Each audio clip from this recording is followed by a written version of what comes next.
Go Pizza presents SDP,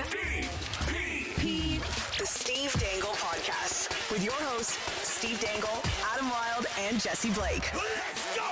So guys, we're here. It's about to rain in Toronto. I don't know if you can feel the thickness in the air coming through the podcast. We're supposed to get so much rain tonight that things will be wet. And I've been sitting at home listening to the news, and they're like, oh my God, there's going to be rain, and there's going to be special weather statements, and like, just think of all the wetness. The creeks will rise. So you're supposed to stay away from creeks. Maybe stay off the roads too, because, there could be hydroplaning going on. So we're getting like rain. Rain, yeah. Oh. Like the kind of rain where, Steve, if you hadn't gotten your foundation fixed, you might be you might be looking at a flood tonight. I'm sorry, man. It used to be like the horn that the Persians use in 300, and I'm just like standing there with my shield, and I'm just like, get the towels, and like putting them in all the corners of the basement. It was the worst. Because it flooded a couple of times, right? It did, yeah. A bunch. So yeah, it was like right away as soon as we moved in, and then I guess the hole's filled with dirt, and then they very unfilled with dirt and flooded the basement. Right. It's good. Right, which it's is good cool. Stuff. Love that. Good times. So much. I have PTSD. I feel the floor every time it rains. When I was a kid, my mom had a Pontiac Tempest, and you probably don't know what that looks like, but it was a gray Pontiac Tempest, and it was not the best car. As Pontiac at the time, which no longer exists, by the way, Pontiac was not exactly chugging out the best cars. The Pontiac Tempest had a bit of an issue with the windows, you see. So if you went through a car wash, my mom would have to, in both windows, hold up towels so the water didn't come in the I kind of feel like I wouldn't go to the car wash if I had to do that every time. Well, here's the thing. You can go for the car wash and you just hold the towels up, or you can do it like a loser does it and do it in your driveway. So my mom was like, no, screw that. I'm going to the car wash. I'll be scared for 30 seconds and then I'll be fine. I'm a big fan of the in the driveway car wash. Me too. It's therapy. It's like cleaning. It's just like when you clean your house, the same thing. You just clean your car. You take your time. Do it early in the morning before the sun comes up, and then the sun hits it in the day. It's perfect. There are so many things. Yeah. I like chores that I hated as a kid that as an adult, I'm like, oh yeah, that's the stuff. Mm-hmm. Washing your car in the driveway. I'm like, hell yeah, I'll go to the grocery store. Oh, I hate the grocery store still. I still don't like it. No, I'll get everything on the list, and plus, a little something for me. Just a little something for me. Tip for Stevie. What do you guys think of mowing the lawn? Dude, where do we rank mowing the lawn? You know what I did yesterday? What's that? I went to my new apartment, and because my apartment has a yard, and it was a mess, and my dad and stepmom and I cleaned it all up, from top to bottom. It looks amazing. And then we laid grass seed. The mowing the lawn is the easy part. It's all the pre-stuff before that's hard. And I when I was a landscaper, I didn't love it before I was a landscaper. And then I made pools for 2 summers, and then was like, I'm going to switch to gardening and cutting grass. Way better. Way better. So I will say I love going outside and gardening now. It's the best. One thing though, have you guys ever like polished your car? Like used a buffer? No. Yes. What? Yes. Ooh. When you can see your own face in the paint, Steve, that's when your car is clean. Truly clean. What? Jesse and I are officially dads now. Just the 3 Dads podcast. Talk about polishing our cars. And man, I like this stuff a long time ago when I was younger and cooler. Not that I was much cooler, but younger and cooler. Jesse likes it. Jesse's young and cool. I do enjoy those things. Yeah. That one pair of shoes you keep that's covered in chlorophyll. What? Why? That old pair of white New Balance shoes covered in green chlorophyll from mowing the lawn. How dare you? Just dad things. 3 dads talking about grocery stores and mowing the lawn. Well, if you'd like to talk about hockey, we have some good news and some bad. The bad is that the Isabel Cup for the NWHL has been canceled for this season due to COVID.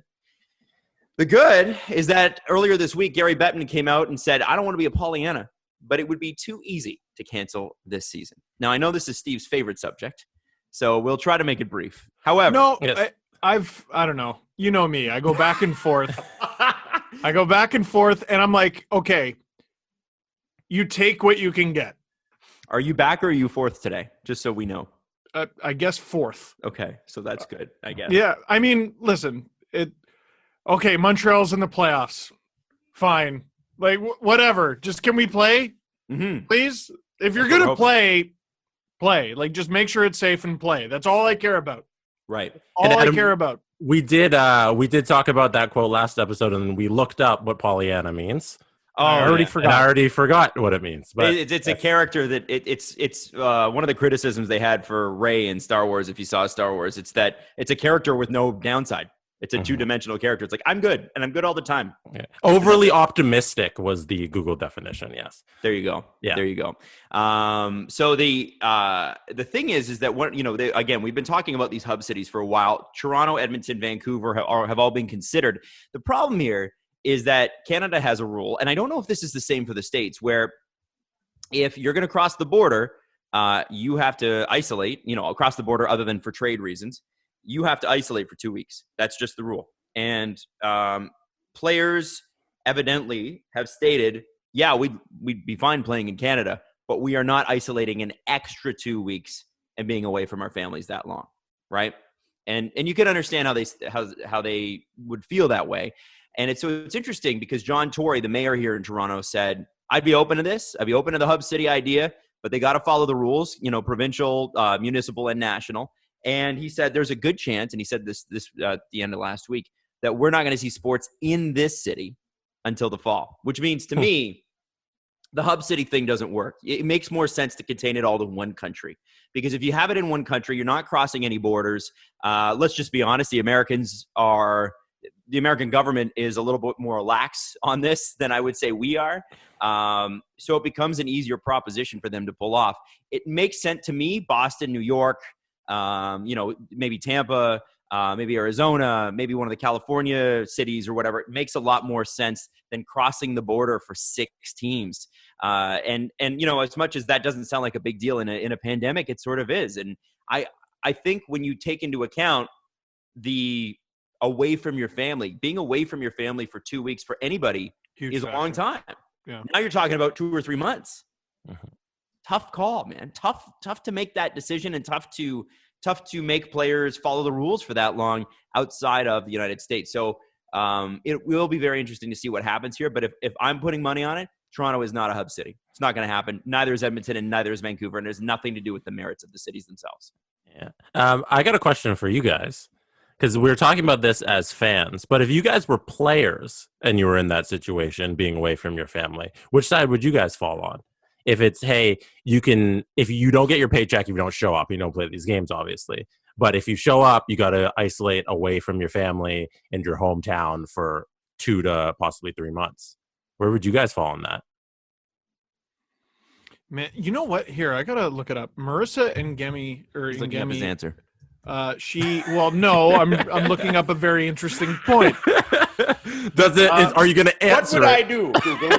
What would I do? Cannot think for myself. Adam, do you have an answer? Yeah, I do. Okay. Yeah. Here, you go, Adam. Okay, so my answer is absolutely you have to do the time away from your family. In my mind, I'm not saying everybody else does, but if you're asking me, I'm doing it. And here's the reason why. I've just spent the last 2 months with my family every day, which has been awesome, right? And at a certain point, let's just be honest here. Most of these guys with the money they're making, they're either they are for sure in 99.9% of the cases the most money coming in the household, right? Whether or not mom is working or not, it's one of those things where if you've got a family, you got to look after the money that you've signed to the contract. And to me, part of it is like I got to spend a ton of time with my wife and kids if I'm married, if I have kids. And there's going to be some sacrifices. This is a global pandemic. When I look at sacrifices for that, like doctors and nurses make, and they don't make a tenth of what I make in this, scenario, I think it's a pretty easy call. And that's just, again, that is just me. It's not that I like it. It's not that I want it, but if I am not going to get paid, I'm doing my family a disservice. I'm doing my team a disservice. And also, I probably do want to play. And I've had the opportunity to spend an enormous amount of time with my family that I would not have otherwise gotten. And I think that you have to look at the balance of it. And you're still playing for the Stanley Cup. You only get, most guys get, if you get into the league, it's 5 years or less, 5 tries or less at this Stanley Cup trophy. And if you're good, it might be 10, might be 15 if you're really lucky. But you got to take every opportunity that you can to get your name on that trophy, I think, as well. And that just be my competitive side. So there's my long answer. Yeah, I especially think about that, the length of career thing.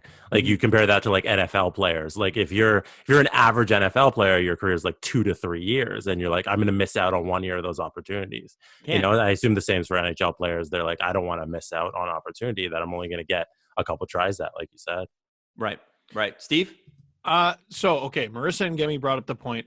Why are people calling athletes selfish for not wanting to risk their lives and leave their families for what they don't consider fair compensation? Lexi Brown, who's married to JT Brown, she said, hockey players stop getting paid in April. Players never get paid through the playoffs. Mm-hmm. So that is playoff bonuses. I mean, it's not, compared to what they make, it's not much. Right. So I'm not sure the financial incentive is there unless it's in the value of the league and escrow and all that crap that I don't really understand. Yeah, because no one's making money if there are no games, right? Yeah, that's true. The point that players have been spending all this time with their families anyway, probably the most time that they've spent with their families ever. Some of them maybe ever. Like if you're a consistent, 2-3, Stanley Cup final round deep team, how often are the Penguins home? Mm-hmm.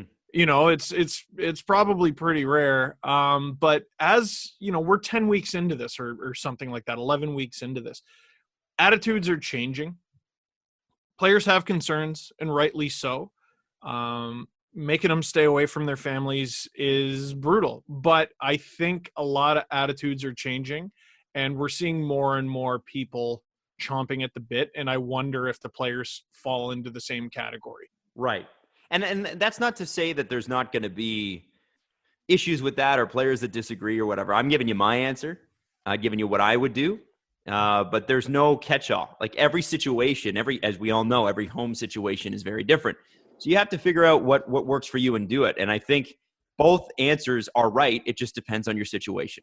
And I think players are going to have to follow their hearts on that one. It's real tough. It's real tough. I don't know what the right answer is. And I'm not anti-hockey coming back.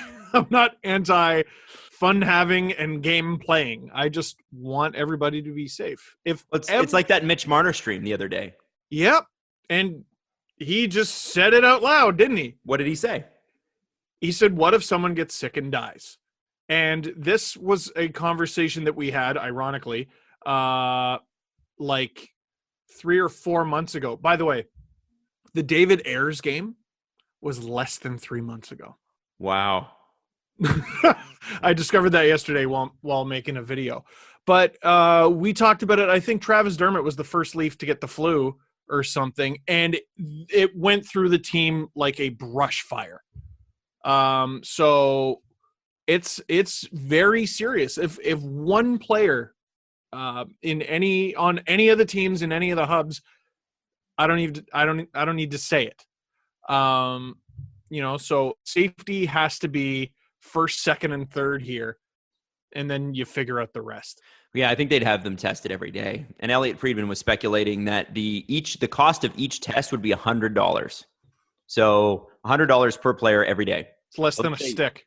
What's that? It's less than a stick. It's less than, you know what? That's true. They're spending more on sticks during that same game. Yeah, but they're not spending money on sticks. The sticks they get for free. They get comp the sticks, right? I'd also like to make sure that regular citizens are getting it. And like people brought up, a really good point. Like, what about the people maintaining the ice? Like the Zamboni drivers and the David Ayers, and a billion other people that you need to maintain 24 hockey teams playing in the same place. Like they better be getting tested every day as well. They better be getting the same benefit. Well, not benefits necessarily, assurances that the players are getting too. Listen, if you can do this, if we can do this, do it. But I want to make sure we're doing this properly, we're doing it safe. Mm-hmm. I think the issue is that if someone did get hurt, like if someone did catch it, the NHL knows that's pretty much it, right? So they would have restarted everything for nothing. So I think they're going to be as careful as possible, because one thing, and we do know about the NHL, is when the one thing they're motivated by is making some money. Yep. So the one thing that would, COVID, you can say, well, they could say, well, we really care about the health and safety of their players. You could believe that. And I would believe that. But the reasons why are, we got to keep playing. And so that can be a major, major problem for the NHL. And you could potentially be looking at a lawsuit. So it will be very interesting to see how the player's reaction to this is. However, the world is going to start opening up again here. One of the issues that we had in North America with COVID, which I know they faced in other countries, Spain and Italy as well, is the lack of available tests. We are here to flatten a curve, right? And we're doing what we're doing to flatten it out. And the reality is we're going to be living with this virus until there's some sort of immunity either built up the testing is going to be a part of it, but the vaccine, right? And until they have a vaccine or there's herd immunity, which they haven't proven yet, it's going to be really kind of a close run thing, and they're going to have to be very, very careful. So I bet the NHL is talking. I know they got a close relationship with the MLB. I know that Rob Manfred and the MLB owners have put forth some sort of document in front of the players talking about what it would be and what the safety measures would be and how the season would look. And a lot of MLB players are saying, because the big fight in the MLB is very interesting because they don't have a 50-50 revenue share and they don't have a salary cap. There's a luxury tax. And to me, it's just a weirdly run salary cap. Everything in baseball is weird, but the major thing is if they play 82 games, say, which is what they're kind of, it's half their normal season. The owners are like, well, why don't we do a 50-50 revenue share on this one? Because we don't know if we're going to make any money. We're not going to have any gate. Like, we will definitely have TV rights money, but that's fixed. That is what it is. And the players are saying, well, why would I show up to work if I'm not going to get paid what you contractually signed me to play for? So that's going to be a very interesting thing as well. That might be the big hitch there. And obviously the NBA is going to have the same thing too. With the NBA, it's funny, you got a bunch of, like, all the things about the NBA. It's a bunch of people sweaty in tight quarters, breathing on each other. Yep. Like, the hockey's like that, but NBA as a game, not only is the court smaller, the guys are bigger, and there's just less room.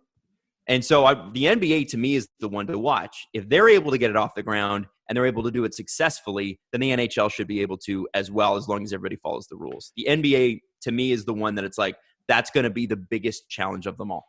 Some of the hockey things I read were pretty funny. Like, I saw a pitch, like, the wingers on faceoffs have to stand 2 feet apart or something. Like that, to lean on each other's. Why? That doesn't make sense. It's safer. It isn't. It's safer. It isn't. Can you play hockey or not? Right. Like, don't go changing it. Don't go change it. Can you play it or not? Right. Like, and if you can, play it. Go and play it, please. But can you play it or not? Don't do any of this stupid crap. So is hitting illegal? Is the crease just going to be giant now? Is it maybe 2 minutes for not physical distancing? Yeah. Like, what are you going to do with gap control? It is hockey, National Hockey League. It can only return when you can play hockey. Can you play it or not?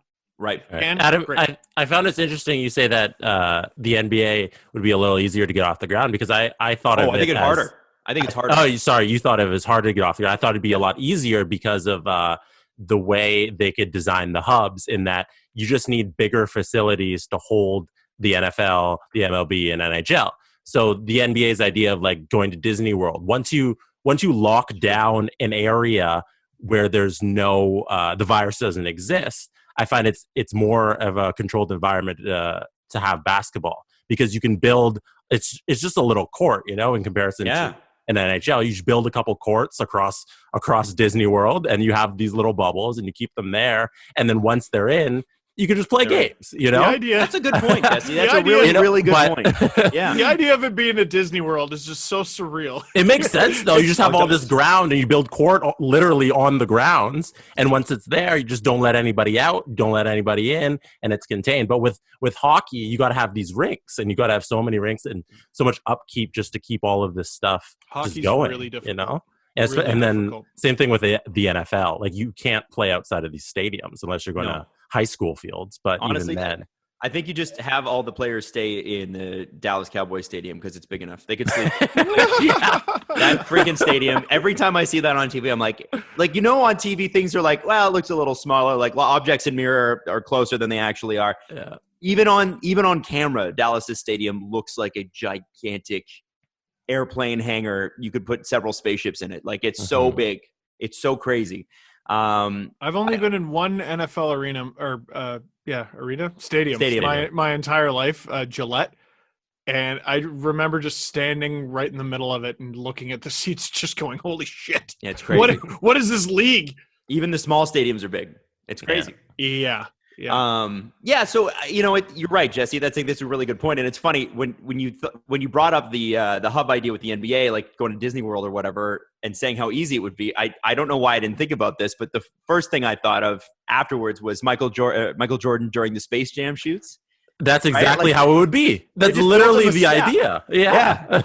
And you could actually, with those tents that they had, you can actually pump in like disinfectants and stuff when they're not there. Like I'm sure there's things that you can do, make sure the air gets cleared out, like you have big fans, and that sort of thing. I'm sure there's things that you can do to make it like extra clean in there. It's a really good point. I'm sorry. Yeah, because you can't really put the bubbles over the ice rinks the way they do. It's just like the average soccer field at a high school when they want to cover it for the winter. Right. You know? Yeah. 100%. Well, it's going to be fascinating. I think what I like about this is that it's forcing, I think, a lot of leagues and a lot of management of those leagues that were sort of coasting to be on their feet. Like, you know, Roger Goodell, Gary Bettman, Rob Manfred, Adam Silver, these guys all get paid a lot of money to do what they do. And now it's time to see whether they're worth it. And we'll see. And that's, you know, the owners are probably looking at it going, we signed you for this. We signed, like, if I'm an owner of a franchise in the NHL, I don't contribute to Gary Bettman's $8 million salary, which is relatively small considering how big the league is. I don't contribute to his salary for him just to, you know, go head to head with the players union. I want him to grow the game. I want him to solve problems. And so we'll see, of the four, who is the best at solving a problem on the fly, given their sports, you know, handicaps based on, you know, what's, you know, like making ice and finding a place to do it and hub cities and everything else that goes on with it. Every sport's very different. It'd be very interesting to see at the end of this and look back and go, which league handled this the best? Which leadership group really took the bull by the horns? And I think we're finally seeing a tangible test of the upper management of all these leagues. We've been highly critical of the NHLs before.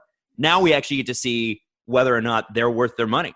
And the owners do too. And there could be, and don't be surprised if there is, if anybody bungles this, there'll be some major changes. Yeah. Well, and we're going to find out in real time. I mean, there's already a couple sort of guinea pig operations going on. There's the UFC, there's Bundesliga, there's Korean baseball. NASCAR. Yeah. Is NASCAR back? NASCAR is still going on. Yeah. I think they had a race they had a race this weekend. I believe they just came back. I saw it on Twitter. I'm going to look it up. But it's good for NASCAR because they've been falling in popularity since the 90s. You think people talk about how baseball has issues with demographics. NASCAR has major issues with who's watching and how many new people they can bring in.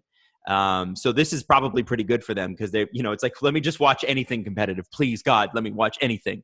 I don't care if they're going in a circle. Today at 3:30 in Darlington, South Carolina, NASCAR is coming back. It's a major race. There you go. Wow. Hey, something that with the 2014 playoff angle, I got a couple things that I want to talk about that I don't think we've covered, and maybe we have. Maybe you guys did last show, but if they do jump into a 2014 playoff, the 7 teams that are not going to be included will probably not play games for 9 months. from what is that, March to December? Yeah. Oh my Isn't God. that crazy? Yeah. You can understand why, even more now, why they would do a 24 team, because you want to limit that damage, right? You want to have something from most of the teams. Yeah. And you can't justify Ottawa and Detroit as much as, we love you guys. It's not, the teams were meant to lose this year. They were built to lose. Yes. So, just call it what it is. But that's all 3 California teams, which are all pretty major city in the NHL, especially in the last decade and a half. It's unreal the Detroit. Sharks are in there. Unreal. Yeah. Detroit, which is a major market in terms of, in NHL terms. Hockey That's town. that's major. Buffalo would be in there. Buffalo's another major market in the yeah. NHL. Yeah. Yep. Yeah.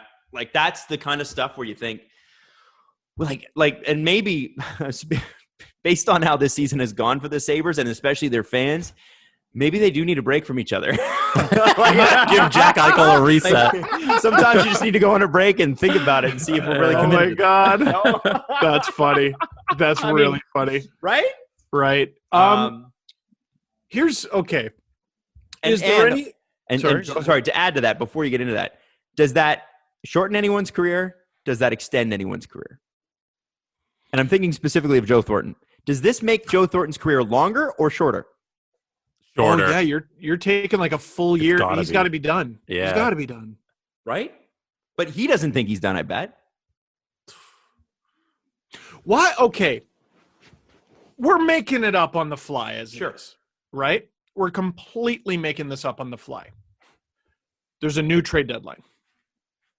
That's what I'm contributing to this. There has to be a new trade deadline. Down Goes Brown said the same thing, actually. He wrote an article about it. If you knew, like, let's say Joe, or any other older player or some other player was like, you know what? I don't want to get traded. I'm going to stick with my team. What if I told you you're not going to play for 9 months? Yeah, okay, trade me to whoever. And location doesn't even matter anymore.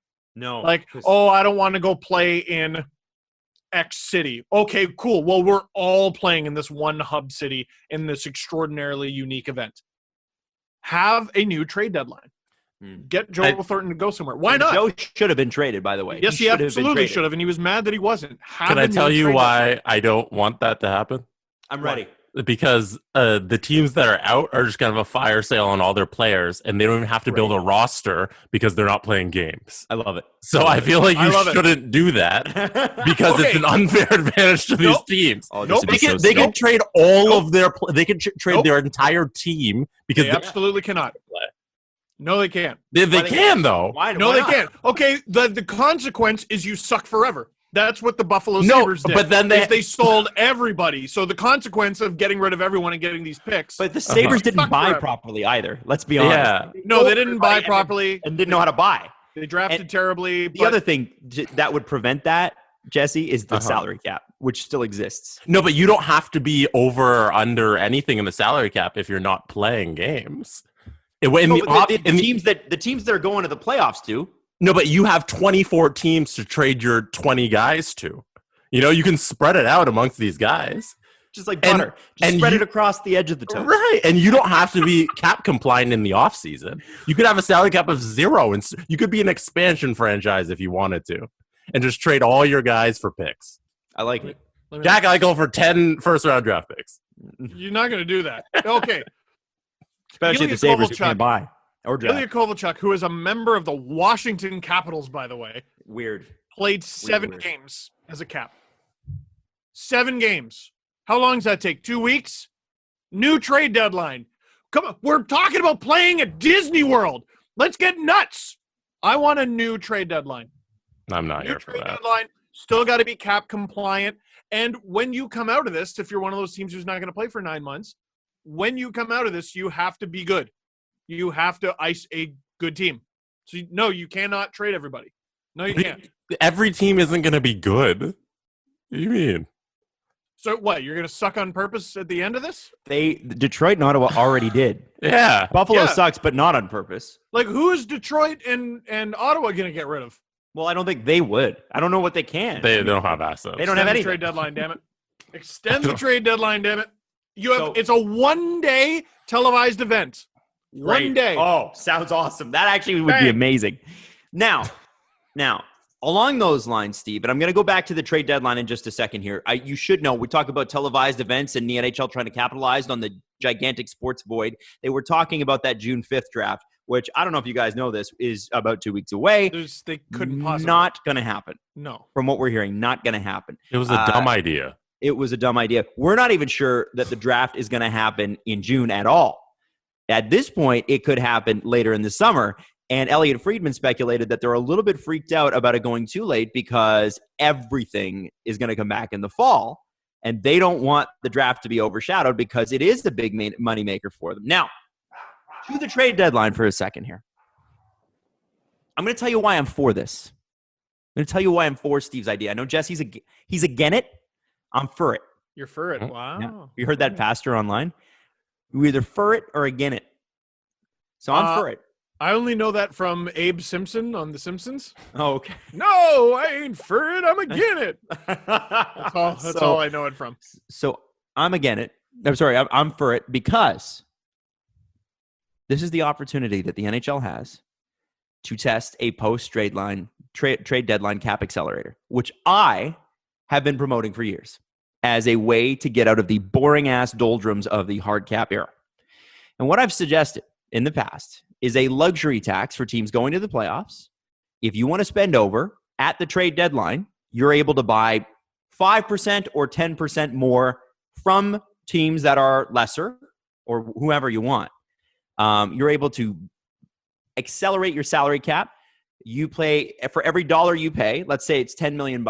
You bring on $10 more million in salary. For every dollar you pay, it's three total dollars. So your $10 million just cost you $30 million. Oh my God. This helps support the NHL teams that do not make money. Your Arizonas, your Winnipegs, your Floridas, and pumps them full of cash. All the smaller market teams, Nashville's even in there. Teams going into the playoffs would benefit from this financially. And you say, well, they wouldn't be able to spend because they're small market teams. Well, yes, they would. Because big market teams are spending gigantic amounts of money. The small market teams would then be able to spend too because they're getting all the extra revenue too. It's a revenue share. So I think you want to make the trade deadline more exciting, and I've said this for years. You have a cap accelerator at the trade deadline that kicks into gear. As soon as the trade deadline's over, you can bring in X amount % more salary than you could have all season long. That gets more stars and more talent onto the teams that are going to the playoffs, which makes the playoffs more competitive, which makes them more watchable, frankly. There's a lot of benefits to this. And a lot of people will just say, well, no, you can't. Well, actually, mathematically, it does work. And I think the NHL, especially this year, when everything's kind of thrown up in the air anyway, why wouldn't you give that a shot? If we are going to do, in Steve's world, an extended trade deadline, and again, Jesse's again, if we are going to do that, we should absolutely have the cap accelerator on. A hard cap. Spend more money. A hard cap in the NHL has never made sense because all it's done is made the league just kind of flat, and they've created too much parity, I've always thought. So, yeah, I definitely think a soft cap would benefit the NHL, but I just don't know about the trade deadline. Yeah, it's so manufactured. Yeah. Like, I get that they're getting exactly what they wanted, which I suppose is achieving your goal, but it's so manufactured. Losses are half a win. Like, get out of here. Yeah, that's also part of it, right? It should be wins and losses, period. Right. I think Bettman and the owners have worked so hard to create that balance across the league and that any franchise can make the playoffs because so many of the franchises don't make money unless they're a winning team and they can generate gate and playoff revenue. But it hasn't created a league where you can like create big dynasties and actually spend your money and have the big teams become winners. You know, which is what you want out of sports, right? Well, you want the fun. It's not a winners league. It's a participants league. Right. It is. It frankly is. Mm-hmm. You know, like, I like the 24-team playoff thing. But when you look at that, Chicago and Montreal should absolutely not be there. Yeah, they were on the fringes, but they're not good enough, period. End of story. And if this were a normal season, you know, what the NHL is probably having a hard time understanding right now is that, and I think that this is going to become a reality as the NHL starts to expand to, say, 33, 34 teams, is there needs to be more teams in the playoffs. And the MLB has noticed this too. The reason the MLB has the wild card game is because for 65-70% of the league, September was a throwaway. Nobody's in the playoffs. So why would I still go to the game? So they're throwing these games and 10,000 people are showing up when it was 50,000 people before. The NHL is going to have to eventually add more teams to the playoffs. The reason why it worked so well in the 80s is there was 25, 26 teams and 16 of them made it.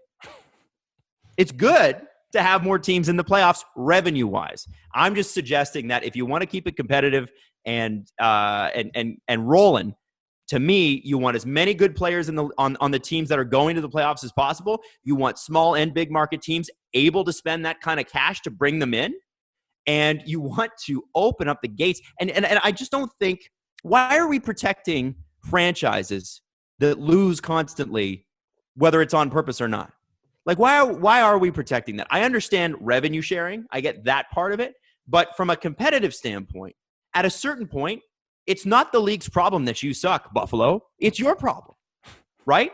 That's not the number one team, right? That's the number one team in this conversation. Bingo. I also look at a team like Ottawa, who doesn't seem to want to contribute any money to the health of the league.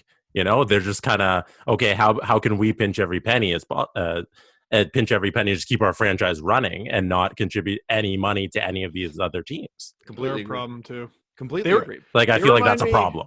Now that's not.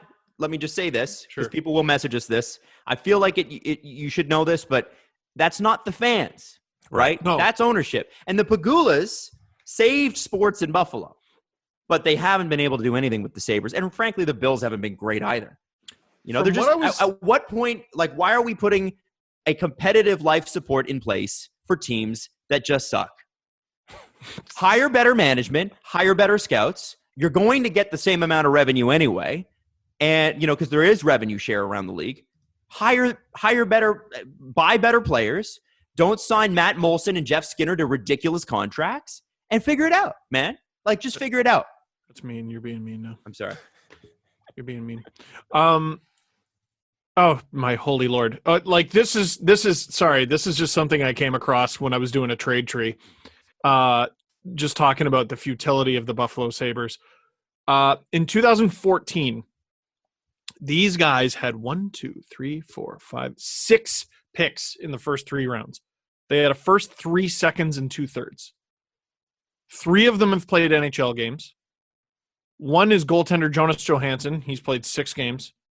Another is Brendan Lemieux, who's not even on the freaking team anymore. And their best one is Sam Reinhart, who they picked 2nd overall. He's got 255 points in 400 games, which is good, but it's not as good as Leon Draisaitl, who was selected with the very next pick. Yeah, it's tough. It's tough to feel bad for the Buffalo Sabres as an organization. And let me ask you this. When we look back in sports in perpetuity, right? We're looking back and talking about sports' greatest moments. You look at the NHL, you look at the MLB, you look at the NBA. What do we look at? Wins. Exactly. Have you heard Have you heard anything about in the Michael Jordan documentary how great the parity in the NBA was? Oh my God, I can't believe so much parity. We just didn't know who was going to finish 8th, and it was so exciting. No, it was fucking Bulls, and it was amazing. And that, by the way, got me into basketball. I can remember vividly watching that Utah Jazz Bulls series that they haven't even talked about on The Last Dance yet. No. I remember them going head-to-head with the Pacers. I watched that, and I was not a basketball fan. And or you look at baseball, the Yankees runs in the 90s. Montreal's runs in the late 70s, the Edmonton Oilers in the 80s. Everybody talks about the Penguins in Detroit in the 2000s. Chicago, LA this past decade. No one's talking about, God, I am so glad that the Minnesota Wild got into the playoffs for 10 years in a row and were eliminated in the first round. So great. Man, how awesome was that for the game? Really excited about it. Let's tell a big old story. It's a participants league. It's not a winners league. The boring dance. The boring. The no one cares dance. The never-ending fucking dance is what it's called. It doesn't end. It also that doc, or that series rather, has helped me realize how important star power is on both a personal and team basis. Like, and how there were teams in there that won championships and just didn't even get mentioned. Like, no one cares. Yeah. The only team in there really is the Pistons. I didn't hear anything about the Rockets. No. In those couple of years, no one cares. No one cares. It's like the only championships that matter are back-to-backs. Like when you're having a conversation, that's not to take anything away from, like, let's say the St. Louis Blues. You know, you finally won one.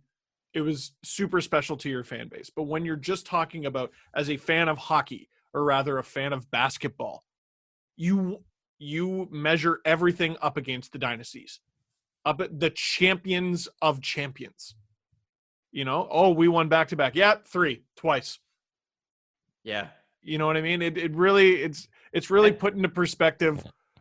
And they what would is have important when we Michael talk not about retired. the greatest of all time. Sorry, what? And they would have won 4 if Michael hadn't retired. That next Could have year's won team 8. was I don't pretty know. good. I don't know about That next year's team was pretty good, man. They made it. They what did were. get? Second round without. Yeah, but He there. burnt. Yeah, you don't factor in like the burnout factor. Right. That's fair. MJ, because MJ played every game so hard, and I think you see that in the doc.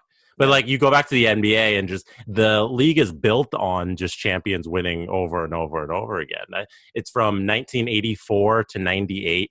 Only 5 different teams won the NBA championship. Right. Like, And is what that a happened problem to the to NBA them? during that time? It blew up. Right. It grew precipitously. At the time, it was the biggest sport in the league. Shocking, right? It's weird how that happens. Yeah. How the NBA went from empty stadiums in the early 80s, and they did, Mm-hmm. to the biggest sports. Well, I guess is the NFL biggest or is the NBA biggest? It doesn't matter. NBA is mainstream that's how big the NBA is here. It's mainstream pop culture. Yeah. LeBron James isn't just a basketball player. He's a million other things. Michael Jordan was a worldwide sensation. You know, you don't get that in football. Not even Tom Brady, I don't think, is that. He was in a Bugs Bunny movie. Yeah. Mid-career. Yeah, And there it was 2 guys, Magic and Larry Bird, who saved it in the mid 80s, like you're talking about. It was 2 guys who permeated pop culture in the middle of the 80s that grew that league and made it what it is today. Bingo. So So God, I miss sports. 100%. But I think Oh my we God. got to get away from this idea that we have to put, you know, I understand revenue sharing. I don't understand point sharing. Like, I don't need to give, if I didn't earn 2 points, I don't need you to give me half of yours. I just don't. I didn't earn it. I don't belong. Adam, let me throw out a question. I think I asked this to Jesse last show. I'm not sure. If you can come up with a way to safely house and test 24 NHL teams. Hell of a task. If you can find a way to do it, though, which they seem pretty confident Oh, in, that's a good question. why can't you do it for 31? If you can do it for 24, which is an unbelievable amount of people, why can't you do it for 31? Well, We're having this conversation about 9 months off. If you can Right. do it for 24, can you not do it for 31? So, yeah, I think you can. The first answer to that is yes. The second answer is it financially worth it? So you got to look at the cost to benefit ratio here. You got to ask those 7 teams. The cost of those, the 7 teams. Come on, those guys. They don't wanna won't see say guys come on. again. They'll say come on. Dude. Even the kid, like Brendan Gallagher, came out this week and was like, I don't know if I want to play. Like, honestly. Oh, really? Oh yeah, absolutely. That's Like, funny. come on. I mean, Well, he's a this is- TikTok star now. Yeah. Well, of course. And you know what? Probably more money in it. But I think it comes down to, are we really like, okay, so we're gonna have the Leafs go up against the Detroit Red Wings. Yeah. And Austin Matthews gets a knee injury against the Detroit Red Wings. In the middle of August. Connor McDavid has a knee injury against who's the shittiest team in the West? One of the California teams. So LA. it's better that they sustain those injuries during the playoffs. Yes. At least they sustain them in a meaningful game. It's the Leafs are 3 points up on a playoff spot? Every game they play for the rest of the regular season is meaningful. Doesn't matter, pandemic. So for me, I want for those 24 teams, I want the hockey to matter. Doesn't And matter. also, So, Adam, you're against bringing back everyone. Yes, of course. And you've got to also look at schedule. I don't think it's of course. I think there's an argument to be made for finishing it out to a number for everyone. I think It's Adam's 72 pro 16 games. teams. I'm pro 24, but I also think here's why I'm pro 24 is beyond that is that you do need to get as many teams back on the ice as possible, right? You need the TV rights and all that stuff. Beyond that, like from a business perspective, the other side of this is scheduling. Okay, so you bring all 31 teams back because why not bring this bloated league right on back? Because Steve wants it. Hub season. Yeah, is the reason. Finish the season, but scheduling becomes a major issue at that point because when does this season end? If the season ends in late October and they have a month off and then they're jumping back in December 1st, like this is the problem. I don't think you have time anymore. Maybe a month ago we could have had that conversation. But remember, the playoffs are 2 months long, and these guys are not going to take just a month off in between the season and the next season. I just don't think that's going to happen. I think if they're going to do it, they're doing it this summer, and it ends at the end of September. So what about this? The World Series takes over after that. Do you want the Stanley Cup and the World Series going head to head? If you're the NHL, no, you do not. You do not. Okay, let me throw this out there then. So on average, teams have about a dozen games left, roughly. What's wrong with playing these dozen games, right? And then you take a dozen off the next season, you start it in January instead of December. I'm sure that's an option they've talked about. Because Steve, fuck those teams.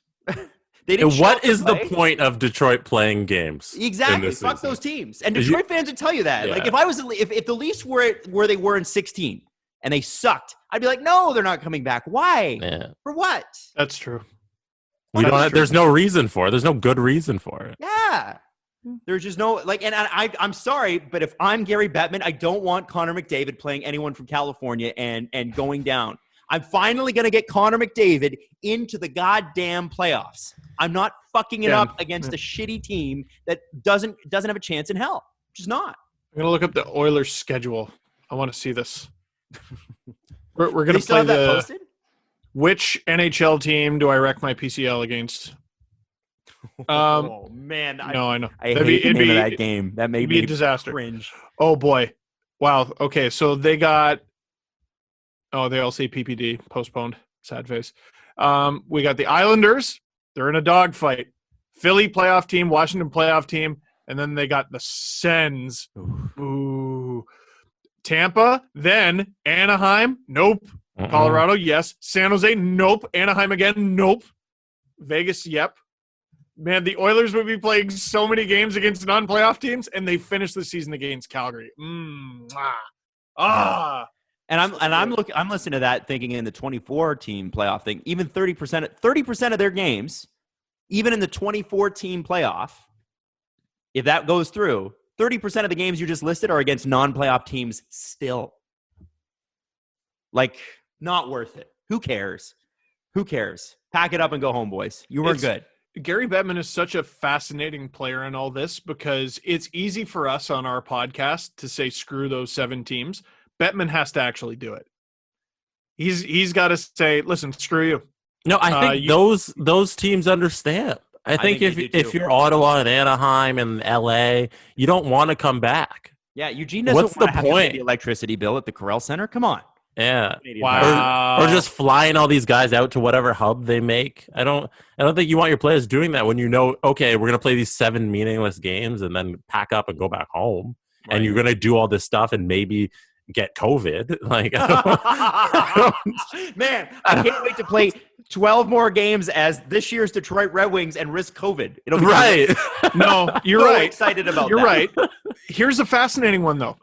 So we talked about Montreal being the final seed there in the East. They've played 71 games, have 71 points. Sabres, 68 points in 69 games. Sabres could easily be like, man, if we play those 2 games and win both of them, we're in that spot and not Montreal. Too bad. Should have had 71 points. Yeah, pandemic. Too bad. Yeah. Okay, it's easy for us to say, though, but Bettman has to say that. And guess what? It's points percentage, man. Whatever's points percentage, wherever that falls, that is legit. That's legit. Yes, that is points percentage. Sorry, should have won more games. See you next season. See you in December. I'm big on the points percentage thing. But now, so I think that's important. It has to be points percentage, right? Like, they can't be. Yeah. Now, one thing I want to ask you. Okay, so we've heard that, and according to Elliot Friedman's 31 Thoughts this week, Brendan Gallagher and another Montreal, I think Philip Deneau they were kind of like, ooh, I don't know about playing. I mean, obviously, we talked about Mitch Marner, like, what if someone dies? I'm going to give you a would you rather. So you are, in this case, you are Mark Bergevin and you are Jeff Molson. You are the two-headed Mercevin. Okay? We'll work on it. The two-headed hockey man. We'll come back. We'll circle back. We'll workshop that. It's a would you rather question. Would you rather play in the 2014 playoffs, like the 24 round thing, or have a 6% shot at Alexis Lafreniere? Playoffs. Because they had a 6% shot at Alexis Lafreniere. But they won't now if they're in the playoffs. This is another very interesting factor in the whole trade deadline thing. Montreal sold. They got rid of Ilya Kovalchuk. Now, all of a sudden, man, I wouldn't have sold if I knew we were going to make the playoffs. Well, you can't say, I would have done this if I knew a global pandemic was going to happen. Yeah, that's pretty argument to make. No, we're changing the rules of absolutely everything. Absolutely everything. We're talking about LeBron James playing for a championship at Disney World. Don't tell me it's impossible to have a one-day new super trade deadline in which Montreal can go, never mind, and they... Adam, I believe you asked a would you rather. And not, hey, Steve, let's talk about your trade deadline idea. Steve is like a good hockey politician. It's like, let's just bring it back to what I want. It works. Hey, thank you for your question. As a fellow American, I love the right that you have to ask the question. Adam, listen. About the second trade deadline that I think you asked about, I'm not sure. I did. No, I didn't ask about that. So what would you rather have, Steve? And then Jesse, if he doesn't answer the question, I'm going to go directly to you. Go directly to Jesse. Jesse, what would you rather have? A 6% shot at Alexis Lafreniere if you're Montreal? And I guess you could throw Chicago in this too. Or play in the 24 playoff team Beluza. I would pick the 24 team playoff. Why? I am putting a better than 6% shot that Carey Price catches fire in whatever this tournament is and might steal Montreal a Stanley Cup. I just think if you're an owner, if you're competitive, I'm a super competitive person. I'm betting on my team and I want them in this because who knows what the hell could happen in this crazy format. Who knows if Max Domi is the only person in the NHL who's still been training this entire time and suddenly he's Wayne Gretzky. You know? Why not take your risk with that rather than, hey, I'm going to bet on this lottery ball to fall in my way. So I'm going with playoff guy. About Montreal, I've said for a long time, like, they're not the greatest. They're going to have a hard time making the playoffs, but if they ever get in, I feel like they'll make noise. Trouble. You know, just the way they're built.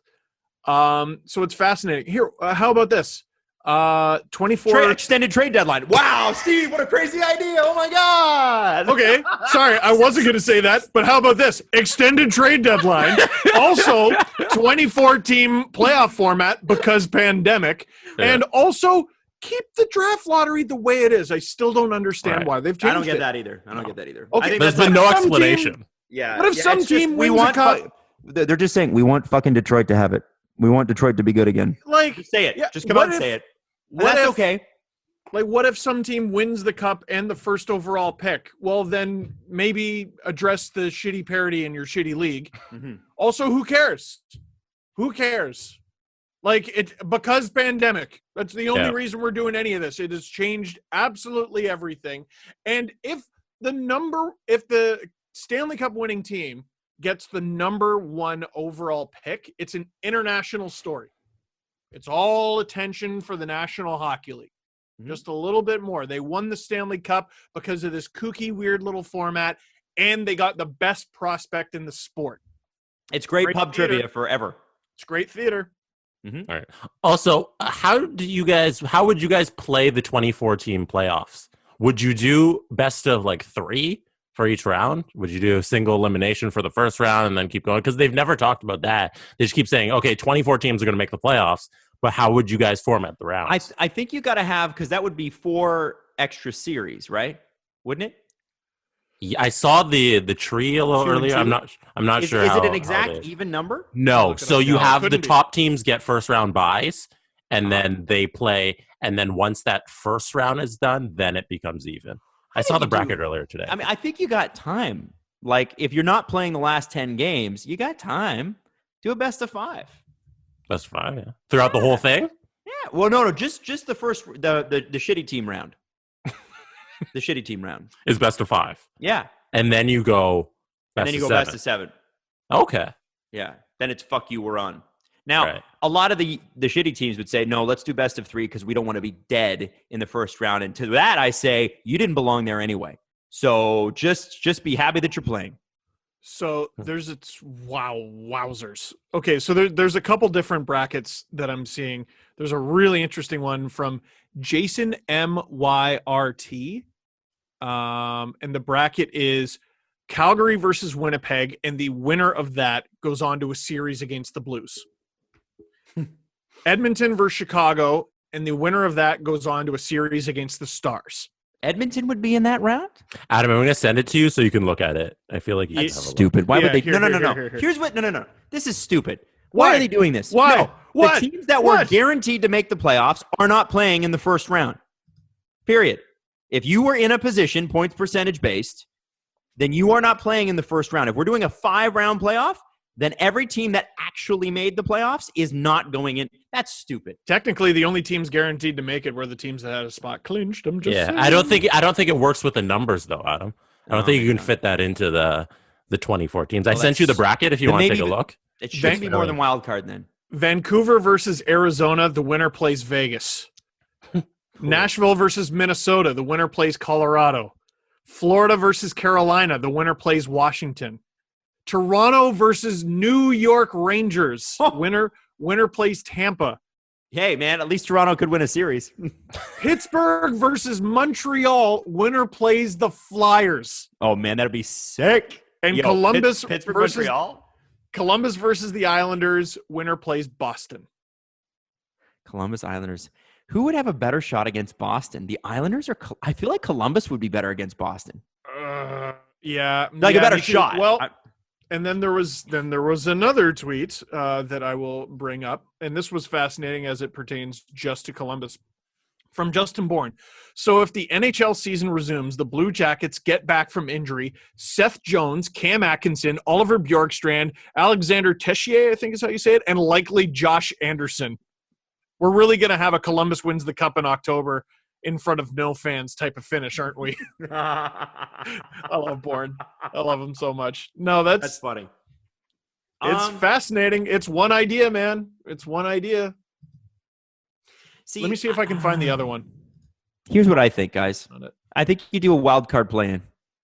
So, the teams that were top 3 in their division should not have to play in that first round.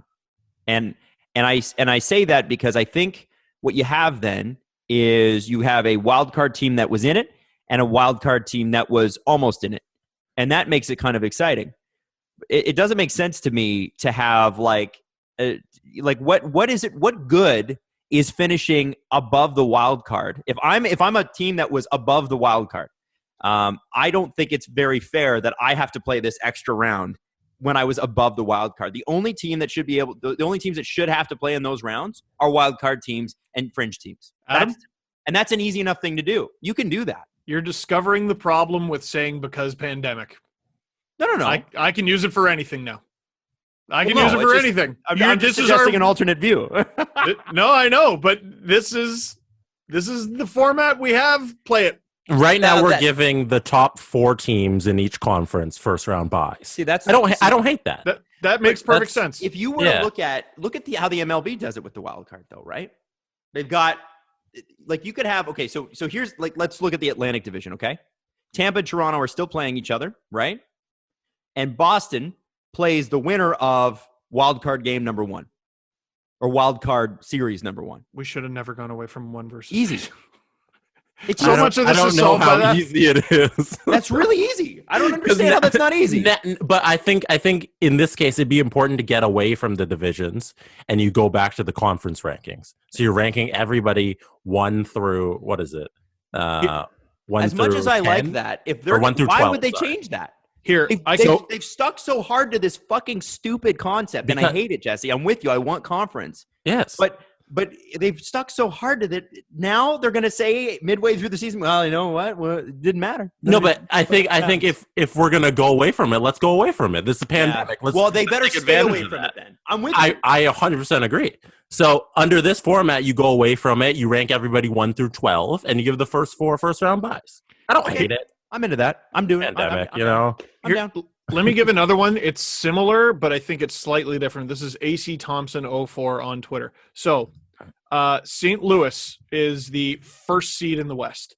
They play the winner of Nashville, who's 8th, and Vancouver, who's 9th. Edmonton is number 4 in the West. They play the winner of Dallas, who is 5th, and Chicago, who is 12th. I love that.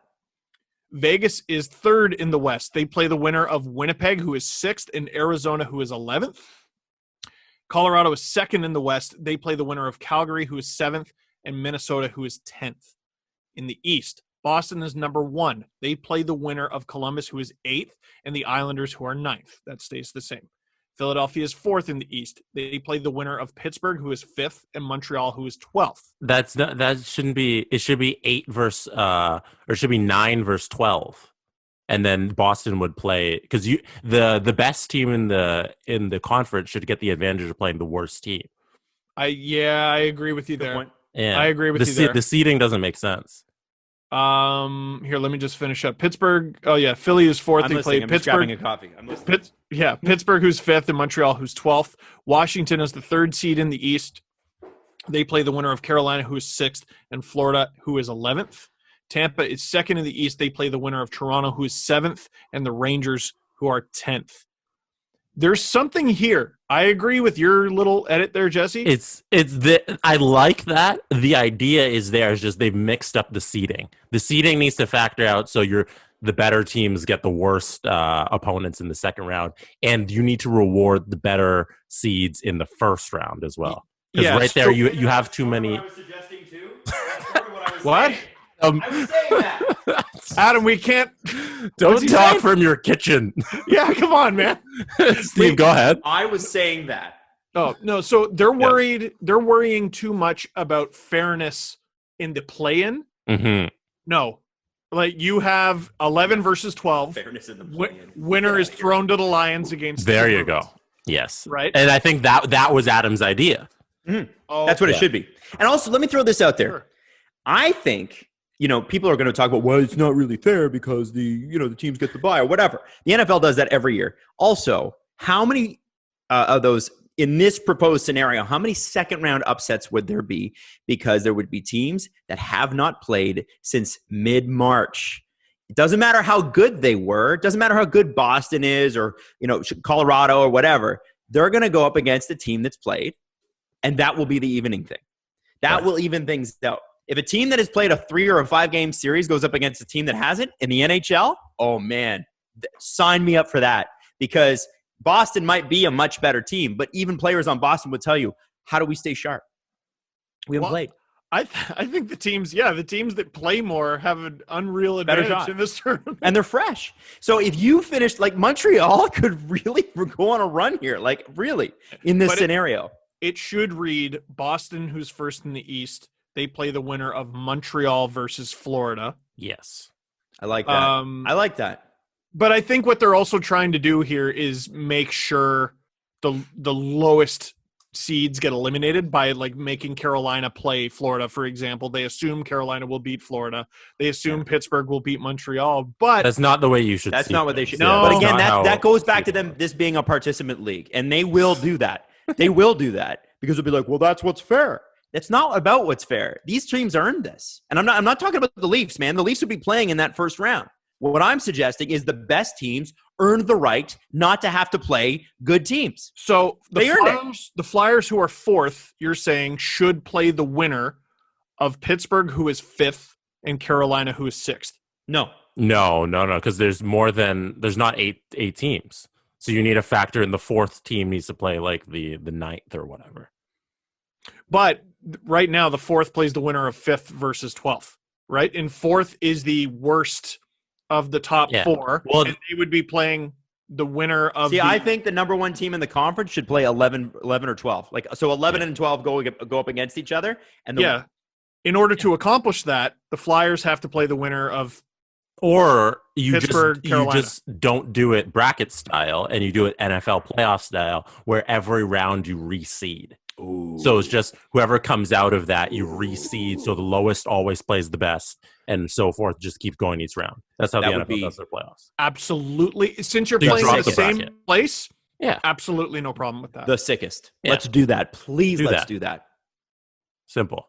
Then so Boston hey, gets the lowest seed in the East no matter Yeah, what. no. If we So did there's that- not a bracket, you know? if we did that normally, the regular season would actually mean something. It'd be amazing. Yeah. Imagine, Well, imagine they just did that. This is a league that regularly has a top 4 seed in the conference go on the road in the first round of the playoffs because of Obnoxious. their Okay. walkie division format, you know? Let's get even crazier then. If we don't hand out the trophies for Eastern and Western Conference champion, which Throw them in the trash. Who cares? I don't even remember what they're called. Yeah. Does anyone care? No. No, I'd you love should to go- reseed You're based saying on 1 to league. 24. Yeah. You're all playing There in you the go. same place.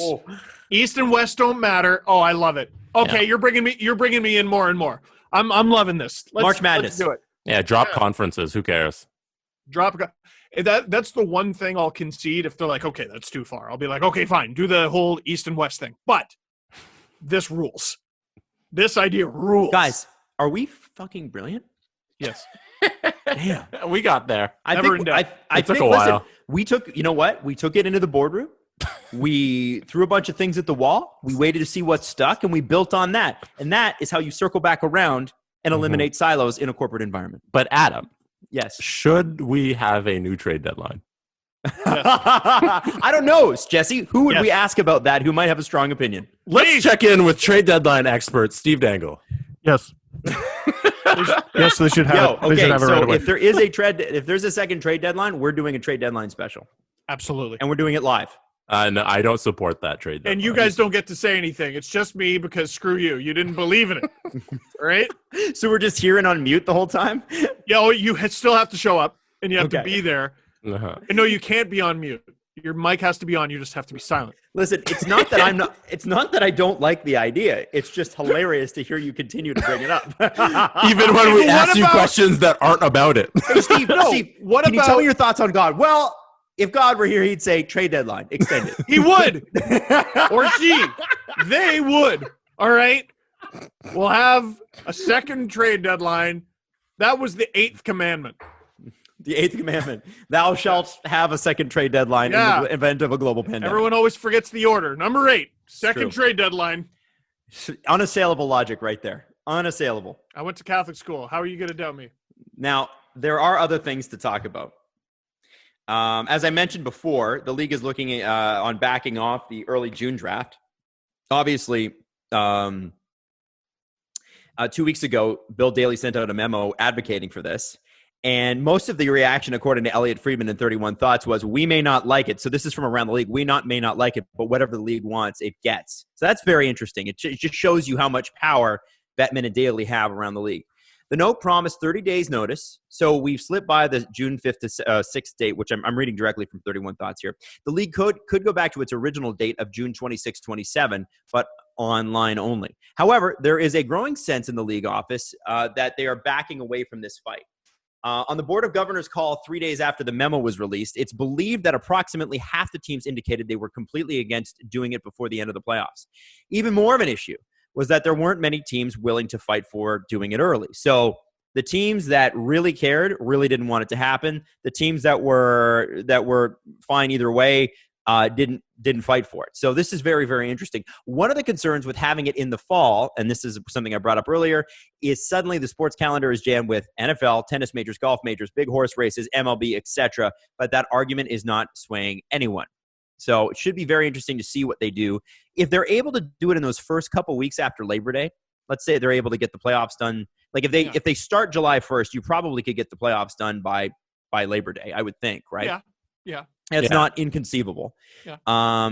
So if you're able to do it in that weird first couple weeks of like, it doesn't the NFL starts like a week or two into September, does it not? Is it like it's usually like a weekend? Like I don't think they're ever. It's the first week back to school. That Thursday is the Thursday. NFL kickoff game. So you could do it the Wednesday, and it's the Wednesday after Labor Day, right?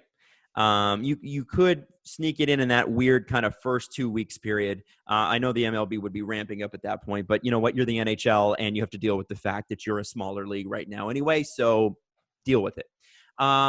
Something completely off of the NHL for just a second, guys, and this is pretty major. Steve wanted to bring up the trade. Oh, sorry, I'm just looking at the prep, so I did not see Steve. I apologize. What trade did you want to propose? Adam, do your freaking whatever you were going to say. Shut up. I don't know. You brought something up, and then I didn't get to say anything. Oh, please, well, say it. I want to know when the NHL is going to start believing in itself. I want to know, when is it going to cater towards its own fan? Don't worry who you're going head-to-head against. Right. Don't worry about it. Just do what makes sense for National Hockey League fans. Cater to your own fans. Stop bringing in glowing pucks and trying to bring in people who are never going to love your sport. Never. A sport grows from people who love it, and they go and tell everyone how much they love it, and then they bring them in. Stop being a minor league. The baseball doesn't go, we can't start the playoffs now because the NFL season is starting. They don't care. Do what makes the most sense for your league. Right. Yes, Adam. Just a quick question. What if they brought in Snoop Dogg to do the draft? If Snoop Dogg hosted the draft, would the NHL get some ratings? Yeah. Actually, I think I would actually watch that. But I was going to watch the draft anyway. No.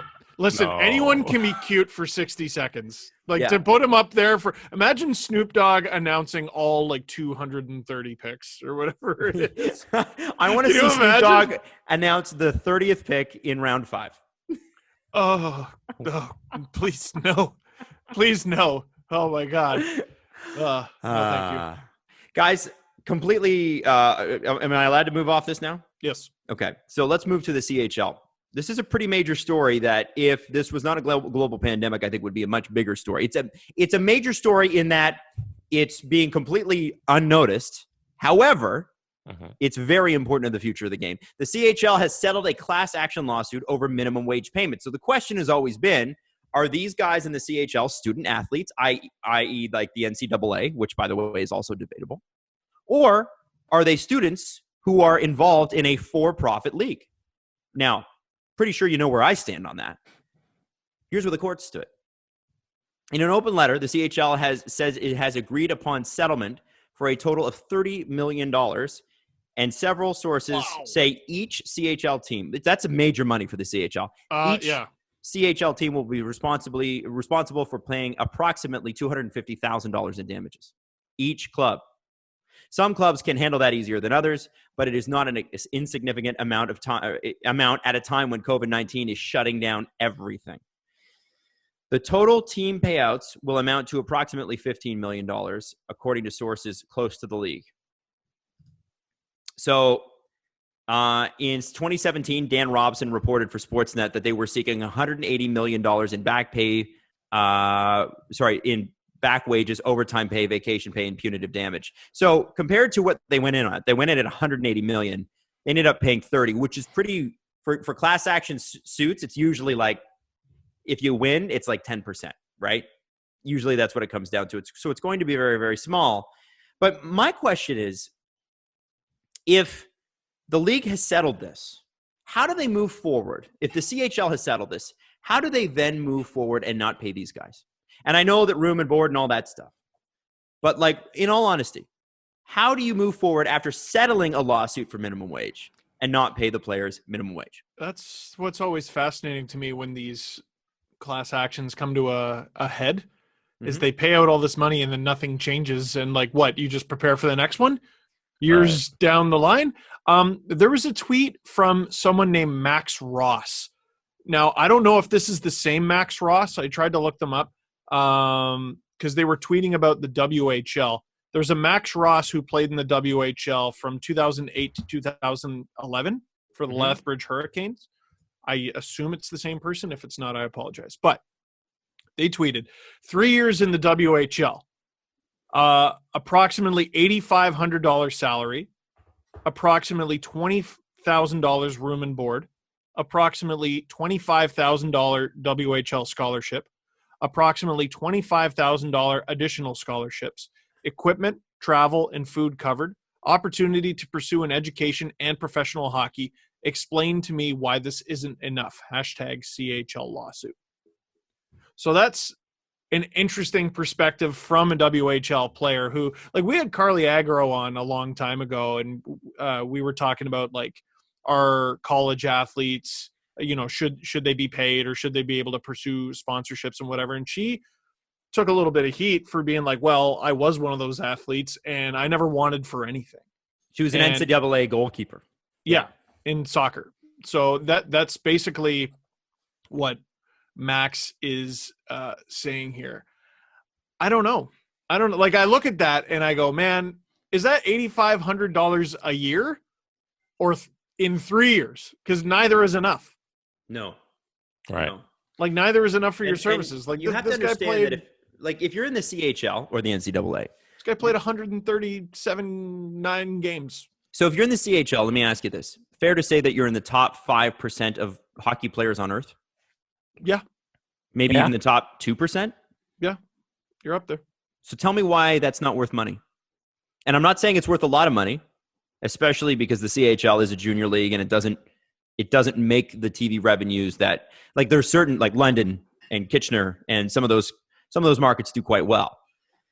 But if, to me, and this is the capitalism thing, if you participate in making an organization money, you should participate in taking home some of that money.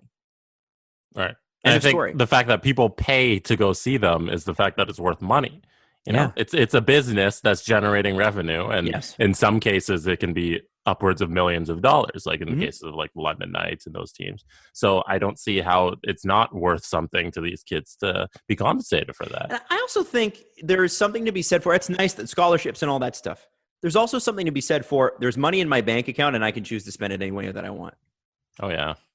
Right? Yep. Like, if you never see that money, it might be, you know, this might sound odd, but from those of us who've never been through a situation like that, if it's a scholarship, you never see it. It's gone. It just goes. The school just gives you the you know, you can go to class and have that education and that sort of thing. And I think there has to be some responsibility here held by the CHL because they're employing teenagers. And part of being a teenager in a normal sense is having a part-time job that you take a paycheck home from that is extremely small. But part of learning to manage money and being an adult is not just going to school, it's managing money. And if you are not allowing these guys to have their own money, to earn their own money, and to learn how to spend responsibly and spend irresponsibly, frankly, because that's how you learn to spend responsibly, then you are doing them a disservice for life. And I think that's a life lesson that it doesn't matter really where you work or what you do. 16, 17, 18, pretty formative and important years for learning how to use money. And so you could say, well, they're given all these things. And you would be right. But I also think the CHL has a responsibility to these, not men, boys. These are boys. Our society deems them, most of them, as boys until their 18th birthday. These guys can't go to war. They can't have a drink. They can't do anything. So you're telling me that it's okay not to teach them one of the most fundamentally important things about life? I just don't believe that, and I don't agree with it. And it's fascinating to me, like, because the way he breaks it down, and like, this is his experience, right? So, I mean, I should probably listen to his experience despite my own beliefs. You know, and I'm looking at the numbers and I'm going, okay, I can totally understand why he would think this is worth it. What if you blow out your knee? What if you wreck your back? What if you have concussion issues? And there's no shortage of CHL players who have experienced all of those things. Yep. It's a fascinating little discussion. I do think there's merit to the CHL having a union. I just think all attempts at it so far have been ridiculous. It's because they're teenagers. How are you going to get teenagers into the union and form a union? Basically being led by a snake oil salesman. Are they? I don't know anything about that. Yeah, it was a bunch of years ago. It sort of fizzled, and I don't know. Maybe he's involved in this lawsuit, and maybe he's not such a snake oil salesman. But it's a fascinating topic. It's a fascinating topic. I think just, they should be paid. I think it's incumbent if you're going to use the youth and the talent of these young players, and they make no mistake, that's what these teams are doing. They're using up their youth for these players, and using these players' dreams of making the NHL or even European hockey as a way to profit. You have a responsibility to them, almost in a parental sense, to teach them life lessons, because the reality is 99% of them will not make it. And it is your job, if you are profiting off their young skill, their youthful bodies, everything else, you should absolutely have to pay for that. And they should absolutely get to learn what it's like to earn money, because most of them are going to have to outside of hockey. That's important. And this is where, this goes into a bigger discussion for me, where like I would prefer my kid in the NCAA. And I know the NCAA is fraught with issues, but I'd rather them be there. If they're playing hockey, football is a different thing. If they're playing hockey, I'd rather them be in the NCAA, because at least they're getting an education. The CHL, it's like they pull them out of high school at 16. They have hockey education, but come on. Well, and I will say, though, this guy, so I'm just on his HockeyDB page, he then went on to play 5 years at the University of Calgary. Great. Which means he was at the University of Calgary for 5 years. Right? So awesome. I don't know how that scholarship works, the WHL scholarship. Mm-hmm. Like, is that the WHL education program? Do they give you $25,000 towards going to university? I'm not sure. What if you don't want to go to university? Right. What if you want to pick up a fucking trade? What's wrong with that? Oh, where's that $25,000? Give them the $25,000. Let them choose how to spend it. Some of the people I know with the most money just didn't. They took like one college course and they're in a trade and they're friggin' just caked. Yeah, like this is the frustrating part. Now maybe that education is, well, if you're going to be a plumber or whatever, you have to do classes, so maybe it pays for that. But it doesn't cost $25,000. You're out there working. It's practical experience, most of it. I don't know. There's an issue for that for me. I think people need to learn how to manage money. It's one of the biggest problems facing our society. Everyone's in insane debt. And I think that we really need to have a wake-up call with money. It's crazy. Now, lastly, this is just a quick point about the Leafs. And if you don't listen to us for Leaf content, you just listen to us for NHL content, I think we've done pretty good today, because we've rarely talked about the Leafs. But I do need to sprinkle this in. Number 4 on 31 Thoughts, Elliot Friedman said, I'm also not sure the Maple Leafs are too eager to ever flirt with LTIR again. They knew they were starting last year without Dermott and Zach Hyman. It wasn't an easy dance for them or Vegas last season. So I wonder, Clarkson's deal has expired finally. I think that the Leafs were a little concerned, and things got a little tight with the LTIR. I think that they maybe have realized, and they sort of had to do this because of I believe how they managed their cap this past year. But my thinking is that means that they're going to try to stop some of the cap shenanigans and just be a little under the cap and give themselves some breathing room. It seems like a much less stressful way of doing things, for sure. I did get pretty sick of looking at the Leafs cap-friendly page and having no idea what the hell was going on.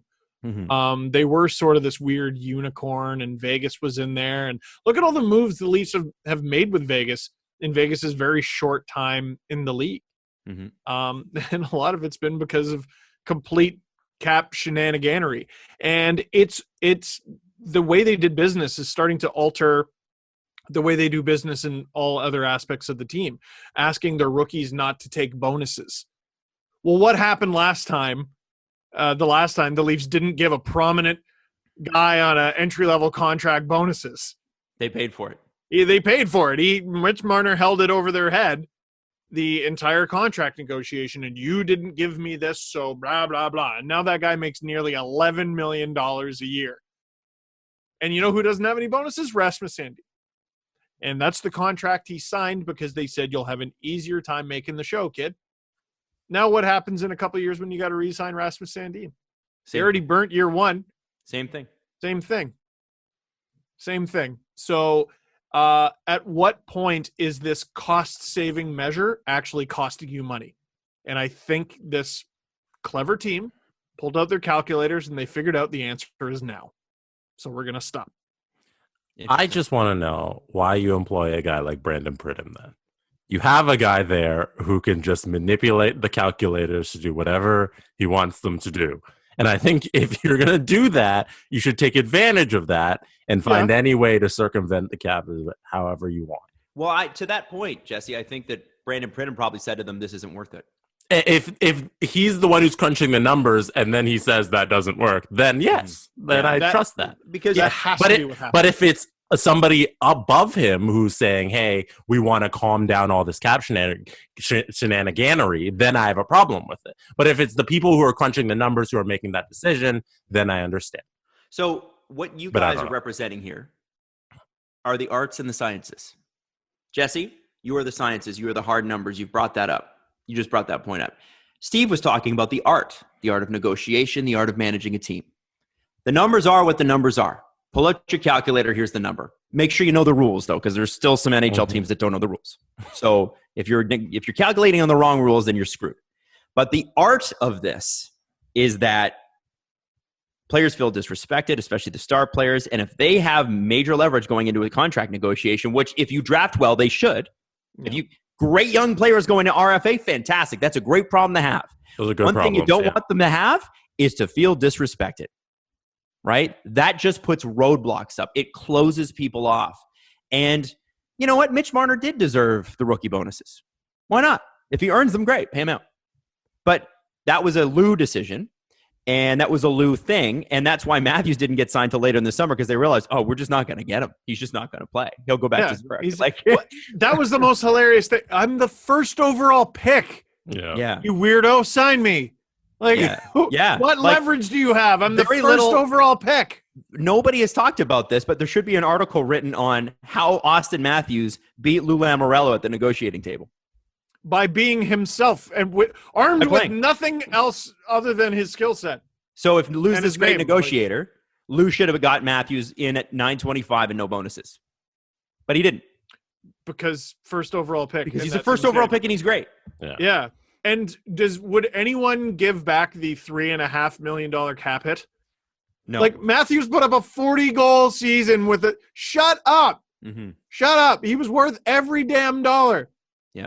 I also wonder, though, at what point the Board of Governors go, why is every other team in this league paying X amount of dollars to play and winning with less than the salary cap, and we're paying this team that hasn't made it past the first round $95.2 million. I know the Leafs have the money, but at what point do you get sick of spending more than everybody else? Because why are the Leafs giving Robin Lehner anything? Did you know that the Leafs pay Robin Lehner? They do. Why do they pay him? Because of a deal that was made at the trade deadline. Let me see if I can find... That was this year, correct? Yeah. It was this year. That was the Clifford deal. No, it was a three-way deal. In the three-way deal, the Chicago Blackhawks acquired Malcolm Subban and Stanislav Demin and a 2020 second-round pick from Pittsburgh. This second-round pick is the one that Pittsburgh gave to Vegas for Marc-Andre Fleury. Mm-hmm. The Leafs acquired Robin Lehner, $2.5 million retained. So for a very brief moment, the Leafs had Robin Lehner. Talk about solving your backup issue. And a 2020 fifth-round pick from Vegas. Then Vegas gets Robin Lehner at $1.1 million salary retained. And Martins Jerkhouse, who was a Leafs prospect who was only playing in Europe. So the Leafs paid like a prorated $1.1 million for a fifth round pick. That's not bad. That's just free money. Free money. Yeah. For a fifth round pick? Yeah, but that doesn't cost you anything, you know? Yeah. Okay, it's not our money, so of course, absolutely go and do that. It's non-existent. But if I'm on that board, I'm going, I'm sorry. Is it prudent that we paid several $100,000 or whatever it ended up being to get a fifth round pick? Well, in the league, you can't buy a draft pick. You can't go, hey, NHL, I have $10 million. I'd like to buy 4 first round draft picks. You can't do that. But that's essentially what they did in this case for a fifth round pick. Which I don't hate that. I think if you can manipulate trades in that way, where you can just be like, hey, we're going to spend this money and we're going to buy a free fifth round pick. I think you do that. I As think a fan, the Board of Governors absolutely do that. But Steve, I don't think the board of governors cares. Like, really, the Leafs make that much money. I don't think they care. Even about the $92 million, I don't think they care. What they care about is them getting, into the playoffs a little bit later. But I think, if I'm the board of governors, before I take umbrage with paying $92 million for a team that makes me probably 10 times that, I would say, let's push. We've got some real weight here in the NHL. Let's push to change the format. Yeah. That's what I would say. Kelly Rosen's a Leaf again. Steve didn't hear me at all. I did. Steve said he wants a trade deadline to happen when he wants the so Leafs they can get rid of Kelly Rosen again. But then trade him for him back. Yeah. Sorry. Let's Jesse, do you have anything for the press conference? I do have plenty of things. So let's do those things. This time, we're going to do Adam's History Corner a little differently. Oh. This one's from Graham Renfrew. Renfro. Adam, I want you to pick this person and then tell us about this person. Tell us their history. So you have to choose any historical figure to run the Toronto Maple Leafs. So think about it for a second. I'll delay, but you get to pick any human from history to run the Toronto Maple Leafs, and then I want you to give. I'm talking about a general or an emperor that you could just get to run the Leafs and then give us the reasons on his history and his backstory. Okay. Obviously, let me think about that. Yeah, you take your time. All right. Steve, do you want me to ask you a question in the meantime?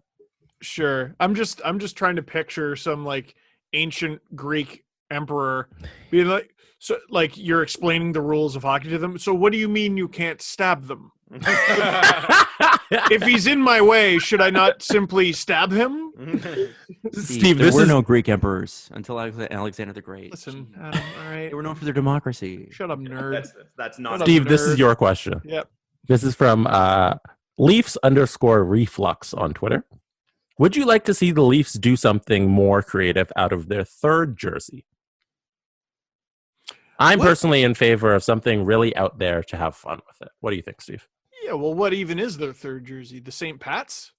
I wouldn't even say that's a third jersey. It's a gimmick jersey that they wear on St. Patrick's Day, and they wear it one other time to throw us a bone.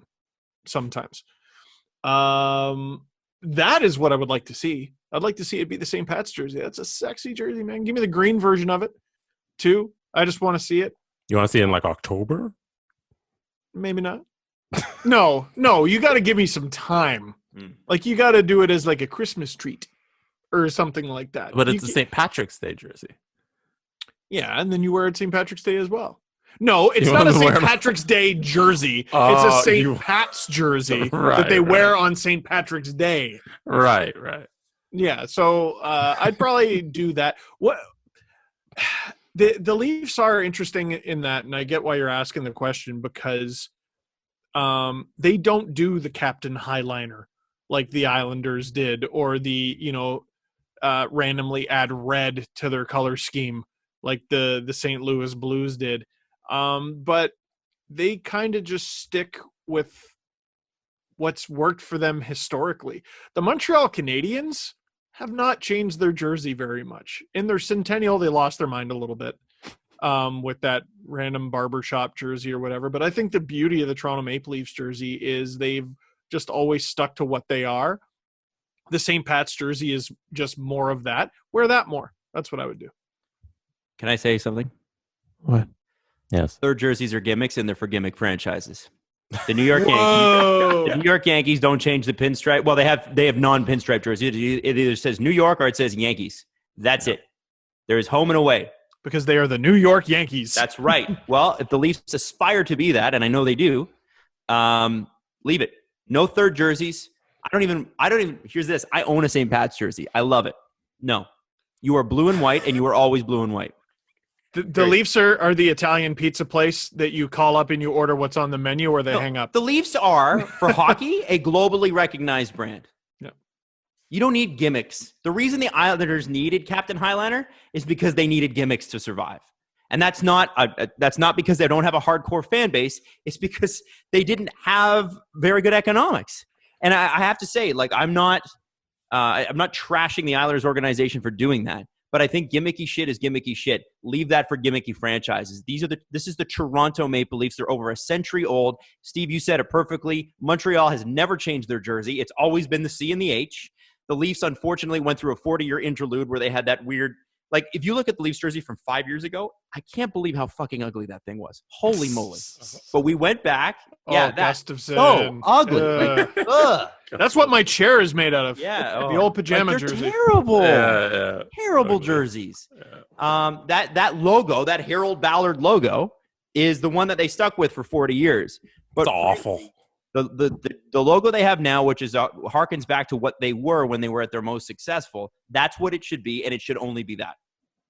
Like, I mean, the most you look at, like, so you look at the Bulls. They had the black and red, which looked cool, but like you are the Toronto Maple Leafs. You don't do that. You know, the Leafs don't have a gimmicky Twitter page. They don't have a gimmicky thing going on. Yeah, they do the same. You know what I mean? They don't have like, wow, Leafs Twitter personality, the Leafs at Maple Leafs. You know what I mean? He roasted him from the Leafs. It's just like, here's the score. I'm in again. Slay. Oh my God, here's Wes McCauley. I cannot wait for the Leafs TikToks. Oh, boy. I cannot wait. Yeah, that'll be funny. Adam, do you have an answer for your history corner? So my answer is Genghis or Chinggis Khan. And the reason I say that is that he grew up.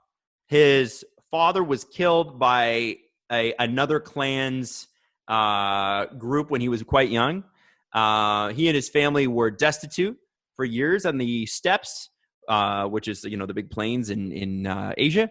And he was able to, as a young man, unite all the clans, become the Great Khan, and take over half the world, or at least half the known world at that time. And what I like about this guy, now, he did kill a lot of people. Yeah. They I've never read that. What's that? I've never read that. A lot of people.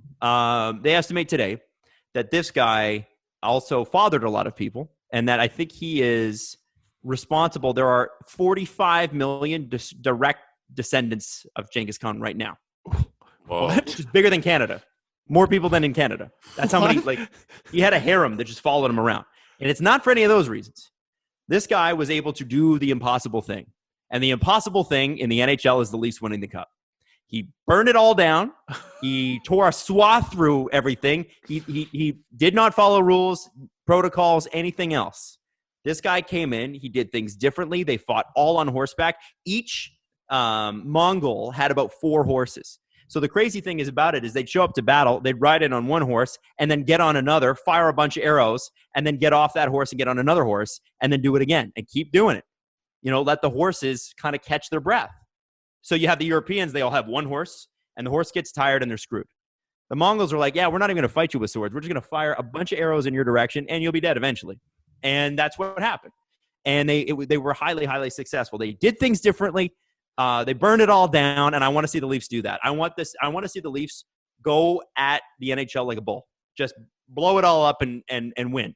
So I liked his leadership style.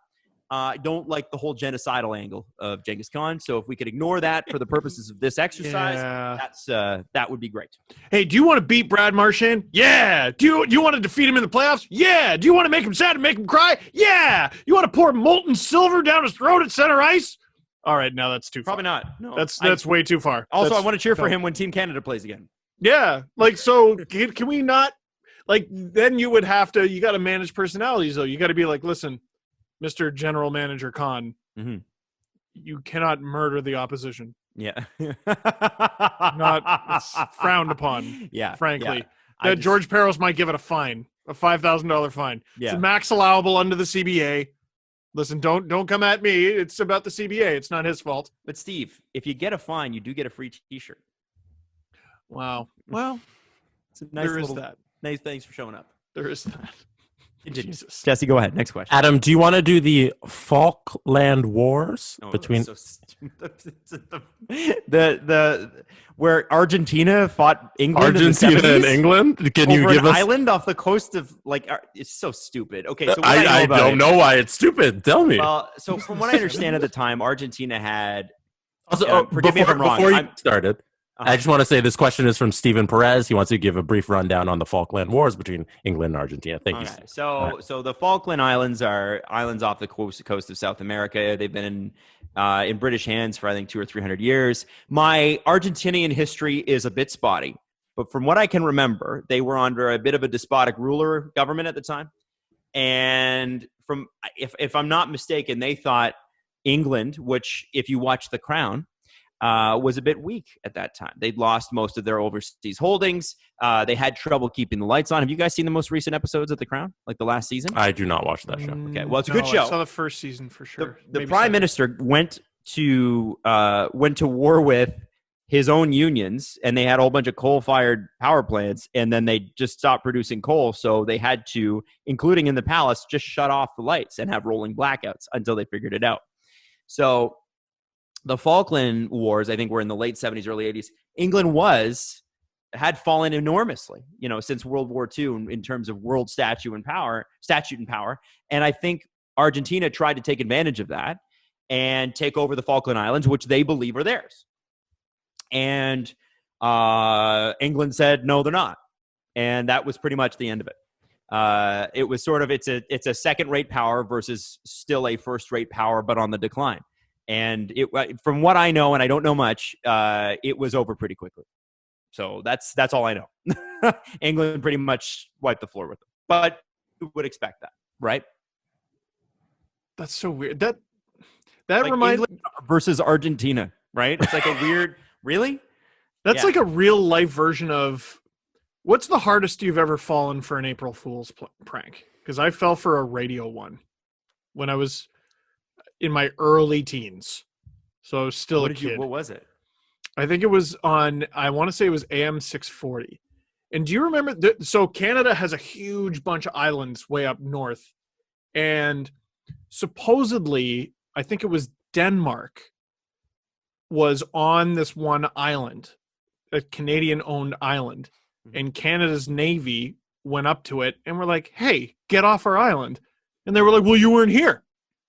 And there was this like international argument, and supposedly this part's real. That did happen. There was an international argument about like, well, you should, if to own an island, you should have to have something on it or someone on it. You can't just arbitrarily own this swath of land. But you can. Yes, you can. Yes, you can.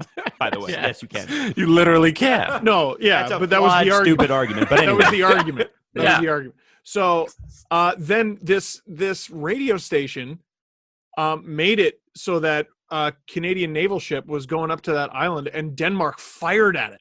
Oh. And so I was sitting there on April Fool's Day, like 2003 or 4, going, "Are we going to war with Denmark?"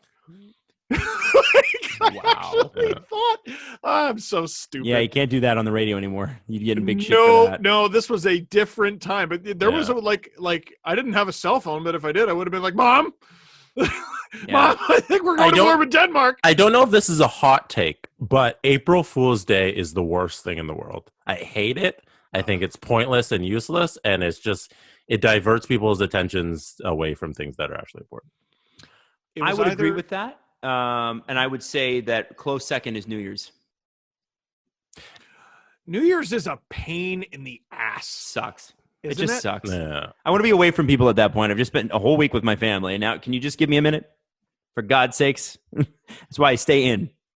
I hated it even in my party years.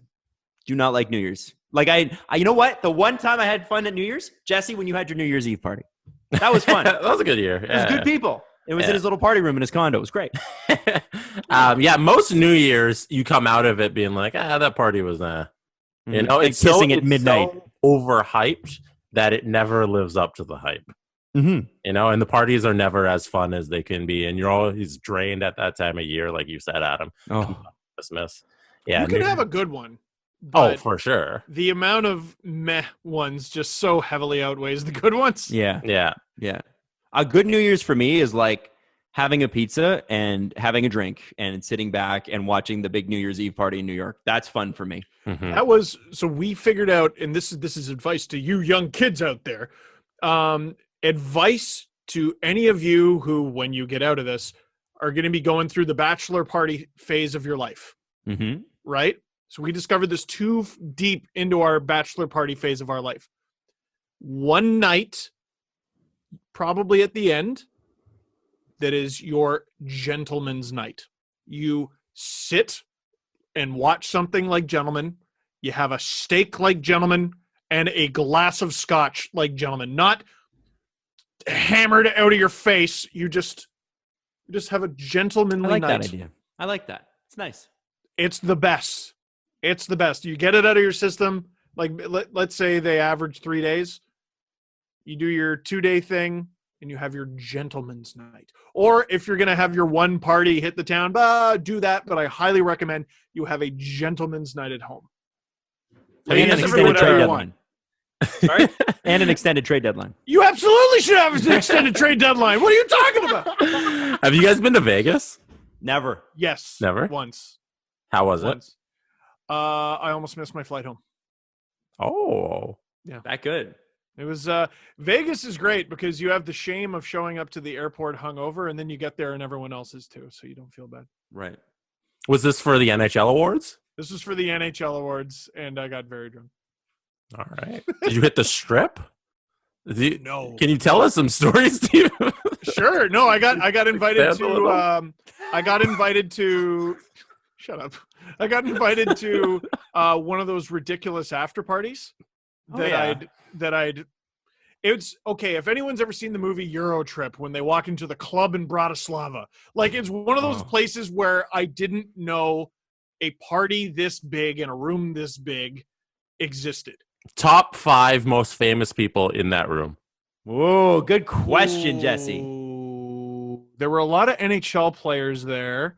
There was Rob Riggle, who I believe was the host that year of the NHL awards. Whoa, we're not starting strong here. No. I love Rob Riggle, know. but even Rob Riggle's like, ooh, it was not a lot of people there. I know. No, there were. Snoop Dogg. Oh, there was Snoop Dogg was there. I wasn't exactly celebrity watching. I was more just enamored with the fact that people in their underwear were walking up to our table and bringing us vodka. Like just bottles of it. Would you like some? And I said, yes. And then I offered them money and they said, no. And I go, what? It was one of those things. And it was very wonderful. And I had a great time. And I remember having a conversation with a stranger about how he's got to be good to his lady. And then I woke up the next morning and got on a plane. I don't remember how I got back. That's pretty cool. No idea. That's like most trips to Vegas. Can't remember a damn thing. I didn't properly do Vegas. It was like a couple day work trip. That's how you do Vegas.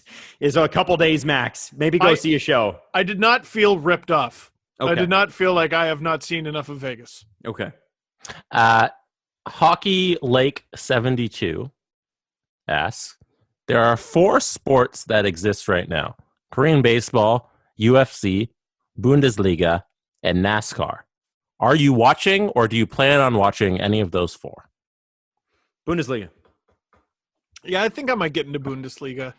UFC, it's weird. I'm more into martial arts than I've ever been, and I'm less into UFC than I've ever been. Does that make any sense? I don't know. I just don't care about the organization. The belts don't mean anything. It's just boring to me. I could get into Bundesliga just because so many people I know are jacked for it too. And I can see myself getting into Korean baseball as well. Yeah, it's a great league. Korean baseball is fun because they just do baseball differently, right? The fans are a little bit more the fans are up and moving and chanting and all that. Well, I mean, there's no fans now, but I think you'd love Bundesliga just because it's such the stadiums are massive, the games are crazy, and honestly, the level of play is so great that you don't even. I mean, you're not a big. You don't care. Like there's people I know that watch soccer so much that they can't watch MLS because they're like, oh, the rate of play sucks. Whereas I'm like, I don't give a shit. It's awesome. I love going. I'm a huge TFC guy. I love being at the games, especially live. There is nothing like a live soccer game. It's the best. It's beautiful. And I've enjoyed it. I think you went to one in Europe, man. You went to one in Scotland. That's awesome. It was awesome. It was great. I think scoreless. For sure. Scoreless, and it was great. I've tried, and despite my father's protestations, I just don't give a shit about the NASCAR thing. If F1 was back, I'd be interested. I don't. NASCAR just never did it for me, and I don't know why. I do love auto racing, just not interested in NASCAR. Yeah, not yucking anyone's yum, just not for me. I'm excited for the Prem to come back, the Premiership, because I feel like to fully be part of my wife's family, I need to pick a team and watch it. I might pick Chelsea just because my younger brother-in-law cheers for them, and they wear blue. Do that. That's the only reason. That's a good reason. That's a good enough reason. Yeah. I started cheering for Arsenal because I liked a girl at camp who was an Arsenal fan, and I was 10. That's a good reason. That's my That's older actually the brother-in-law's team. There you go. There you go. Liking a girl at camp is a good reason to do anything. I think so. Yeah. She did not pay attention to me. Just throwing that out there. This will be the final question. Xander wants to know on Twitter. We all know the internet is full of crazy people and crazy conspiracy theories. But what is one conspiracy theory you think could be real? Adam Wilde, Steve Dangle. Do you have one conspiracy? That the NHL actually wants Detroit to have the first overall pick. Ah, that's so good. And you know what? I like that. I don't fucking blame them at all. I don't blame them at all. That's where I want to go. I don't want Lafreniere in Ottawa. Sorry. I want him in Detroit. I need him in Detroit. It's like, no, you know what? What if they sacrificed McDavid to the Edmonton gods? Because what was the first thing that we said? When McDavid went to Edmonton? We said, well, it's definitely not rigged. Yeah. We know that. And then the next year, the hockey Illuminati gave us Austin Matthews, and now they will give Lafreniere to the Detroit Red Wings. Mm-hmm. Google gobble, google gobble. One of us. Yeah. I like it. I'm going to bet on that. Well, no, you got to come up with one, too. Do you have can't a just theory? take mine. It doesn't have to be Jesse, hockey. you have to come up with one, too. Yeah, I'm going to try to think of like an actual conspiracy. It could be a sports conspiracy. I mean, the first one that came to my mind was the Michael Jordan thing with the gambling, where he was suspended for 18 months. Yeah, he produces The Last Dance, right? Yeah, his team does, yeah. But there's no way that's held under wraps No. for this long. Like That he would was have come out. he wasn't suspended. Oh, no. I don't think he was suspended. Yeah. But I do think a lot of the other stuff is true. Well, they talked about his very open gambling addiction. Yeah, no, but he's like, I don't have one. And I'm like, you kind of sound like you have one. That's what an addict would say. Yeah. And the thing about having a competition problem is that's often why people are problematic gamblers. Is they have a competition problem. So, can I say there's something weird there's something.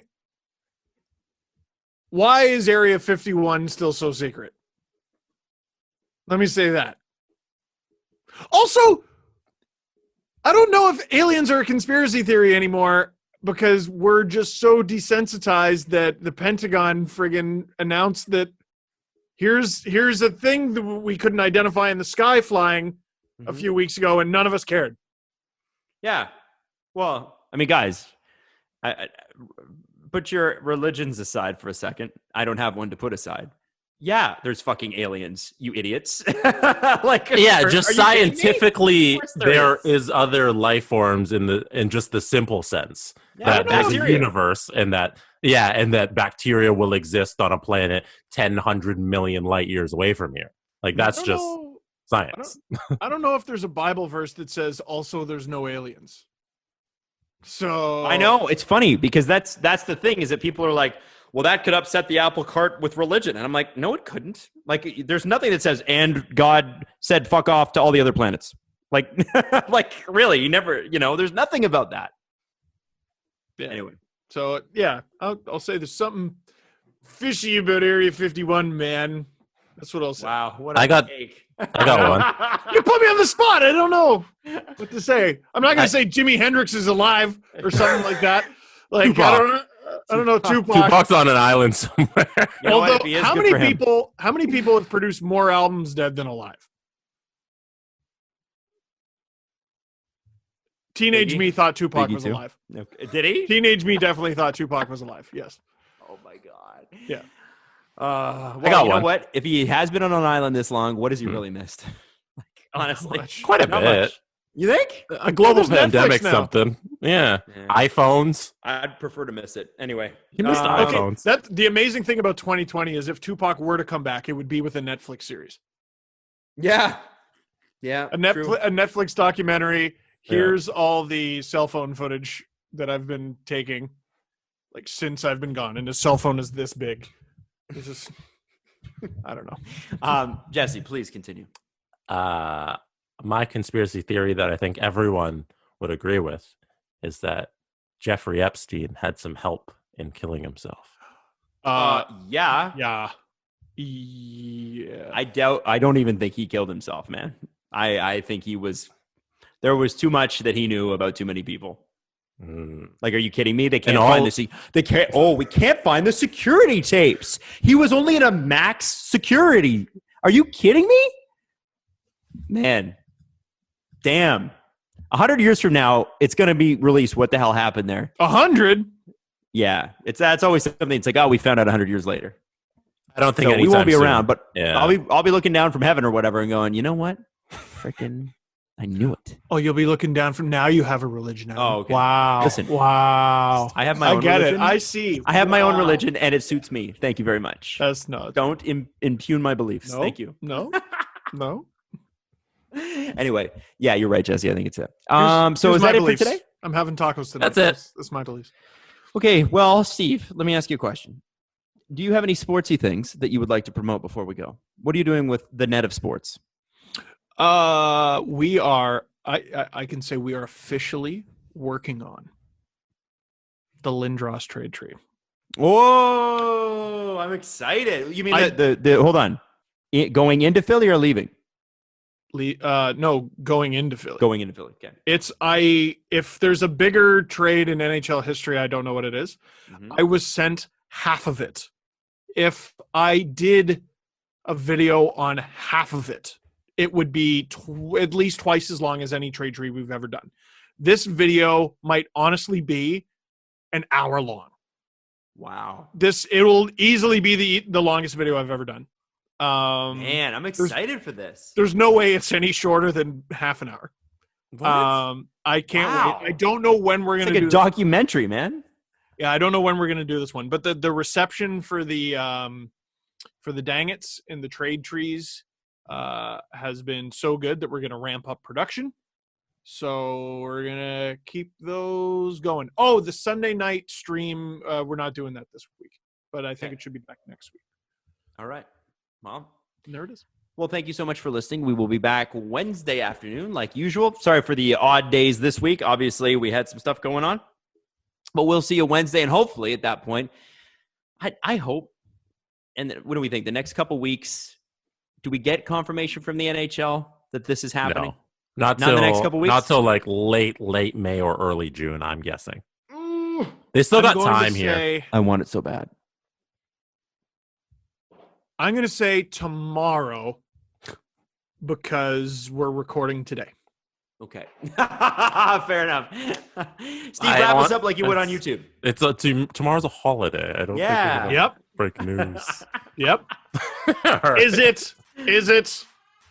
That is it for this one. Thank you very much for watching. Click like if you like this video. Click subscribe if you really liked it. Tell all your friends that having a second trade deadline this year is a great idea.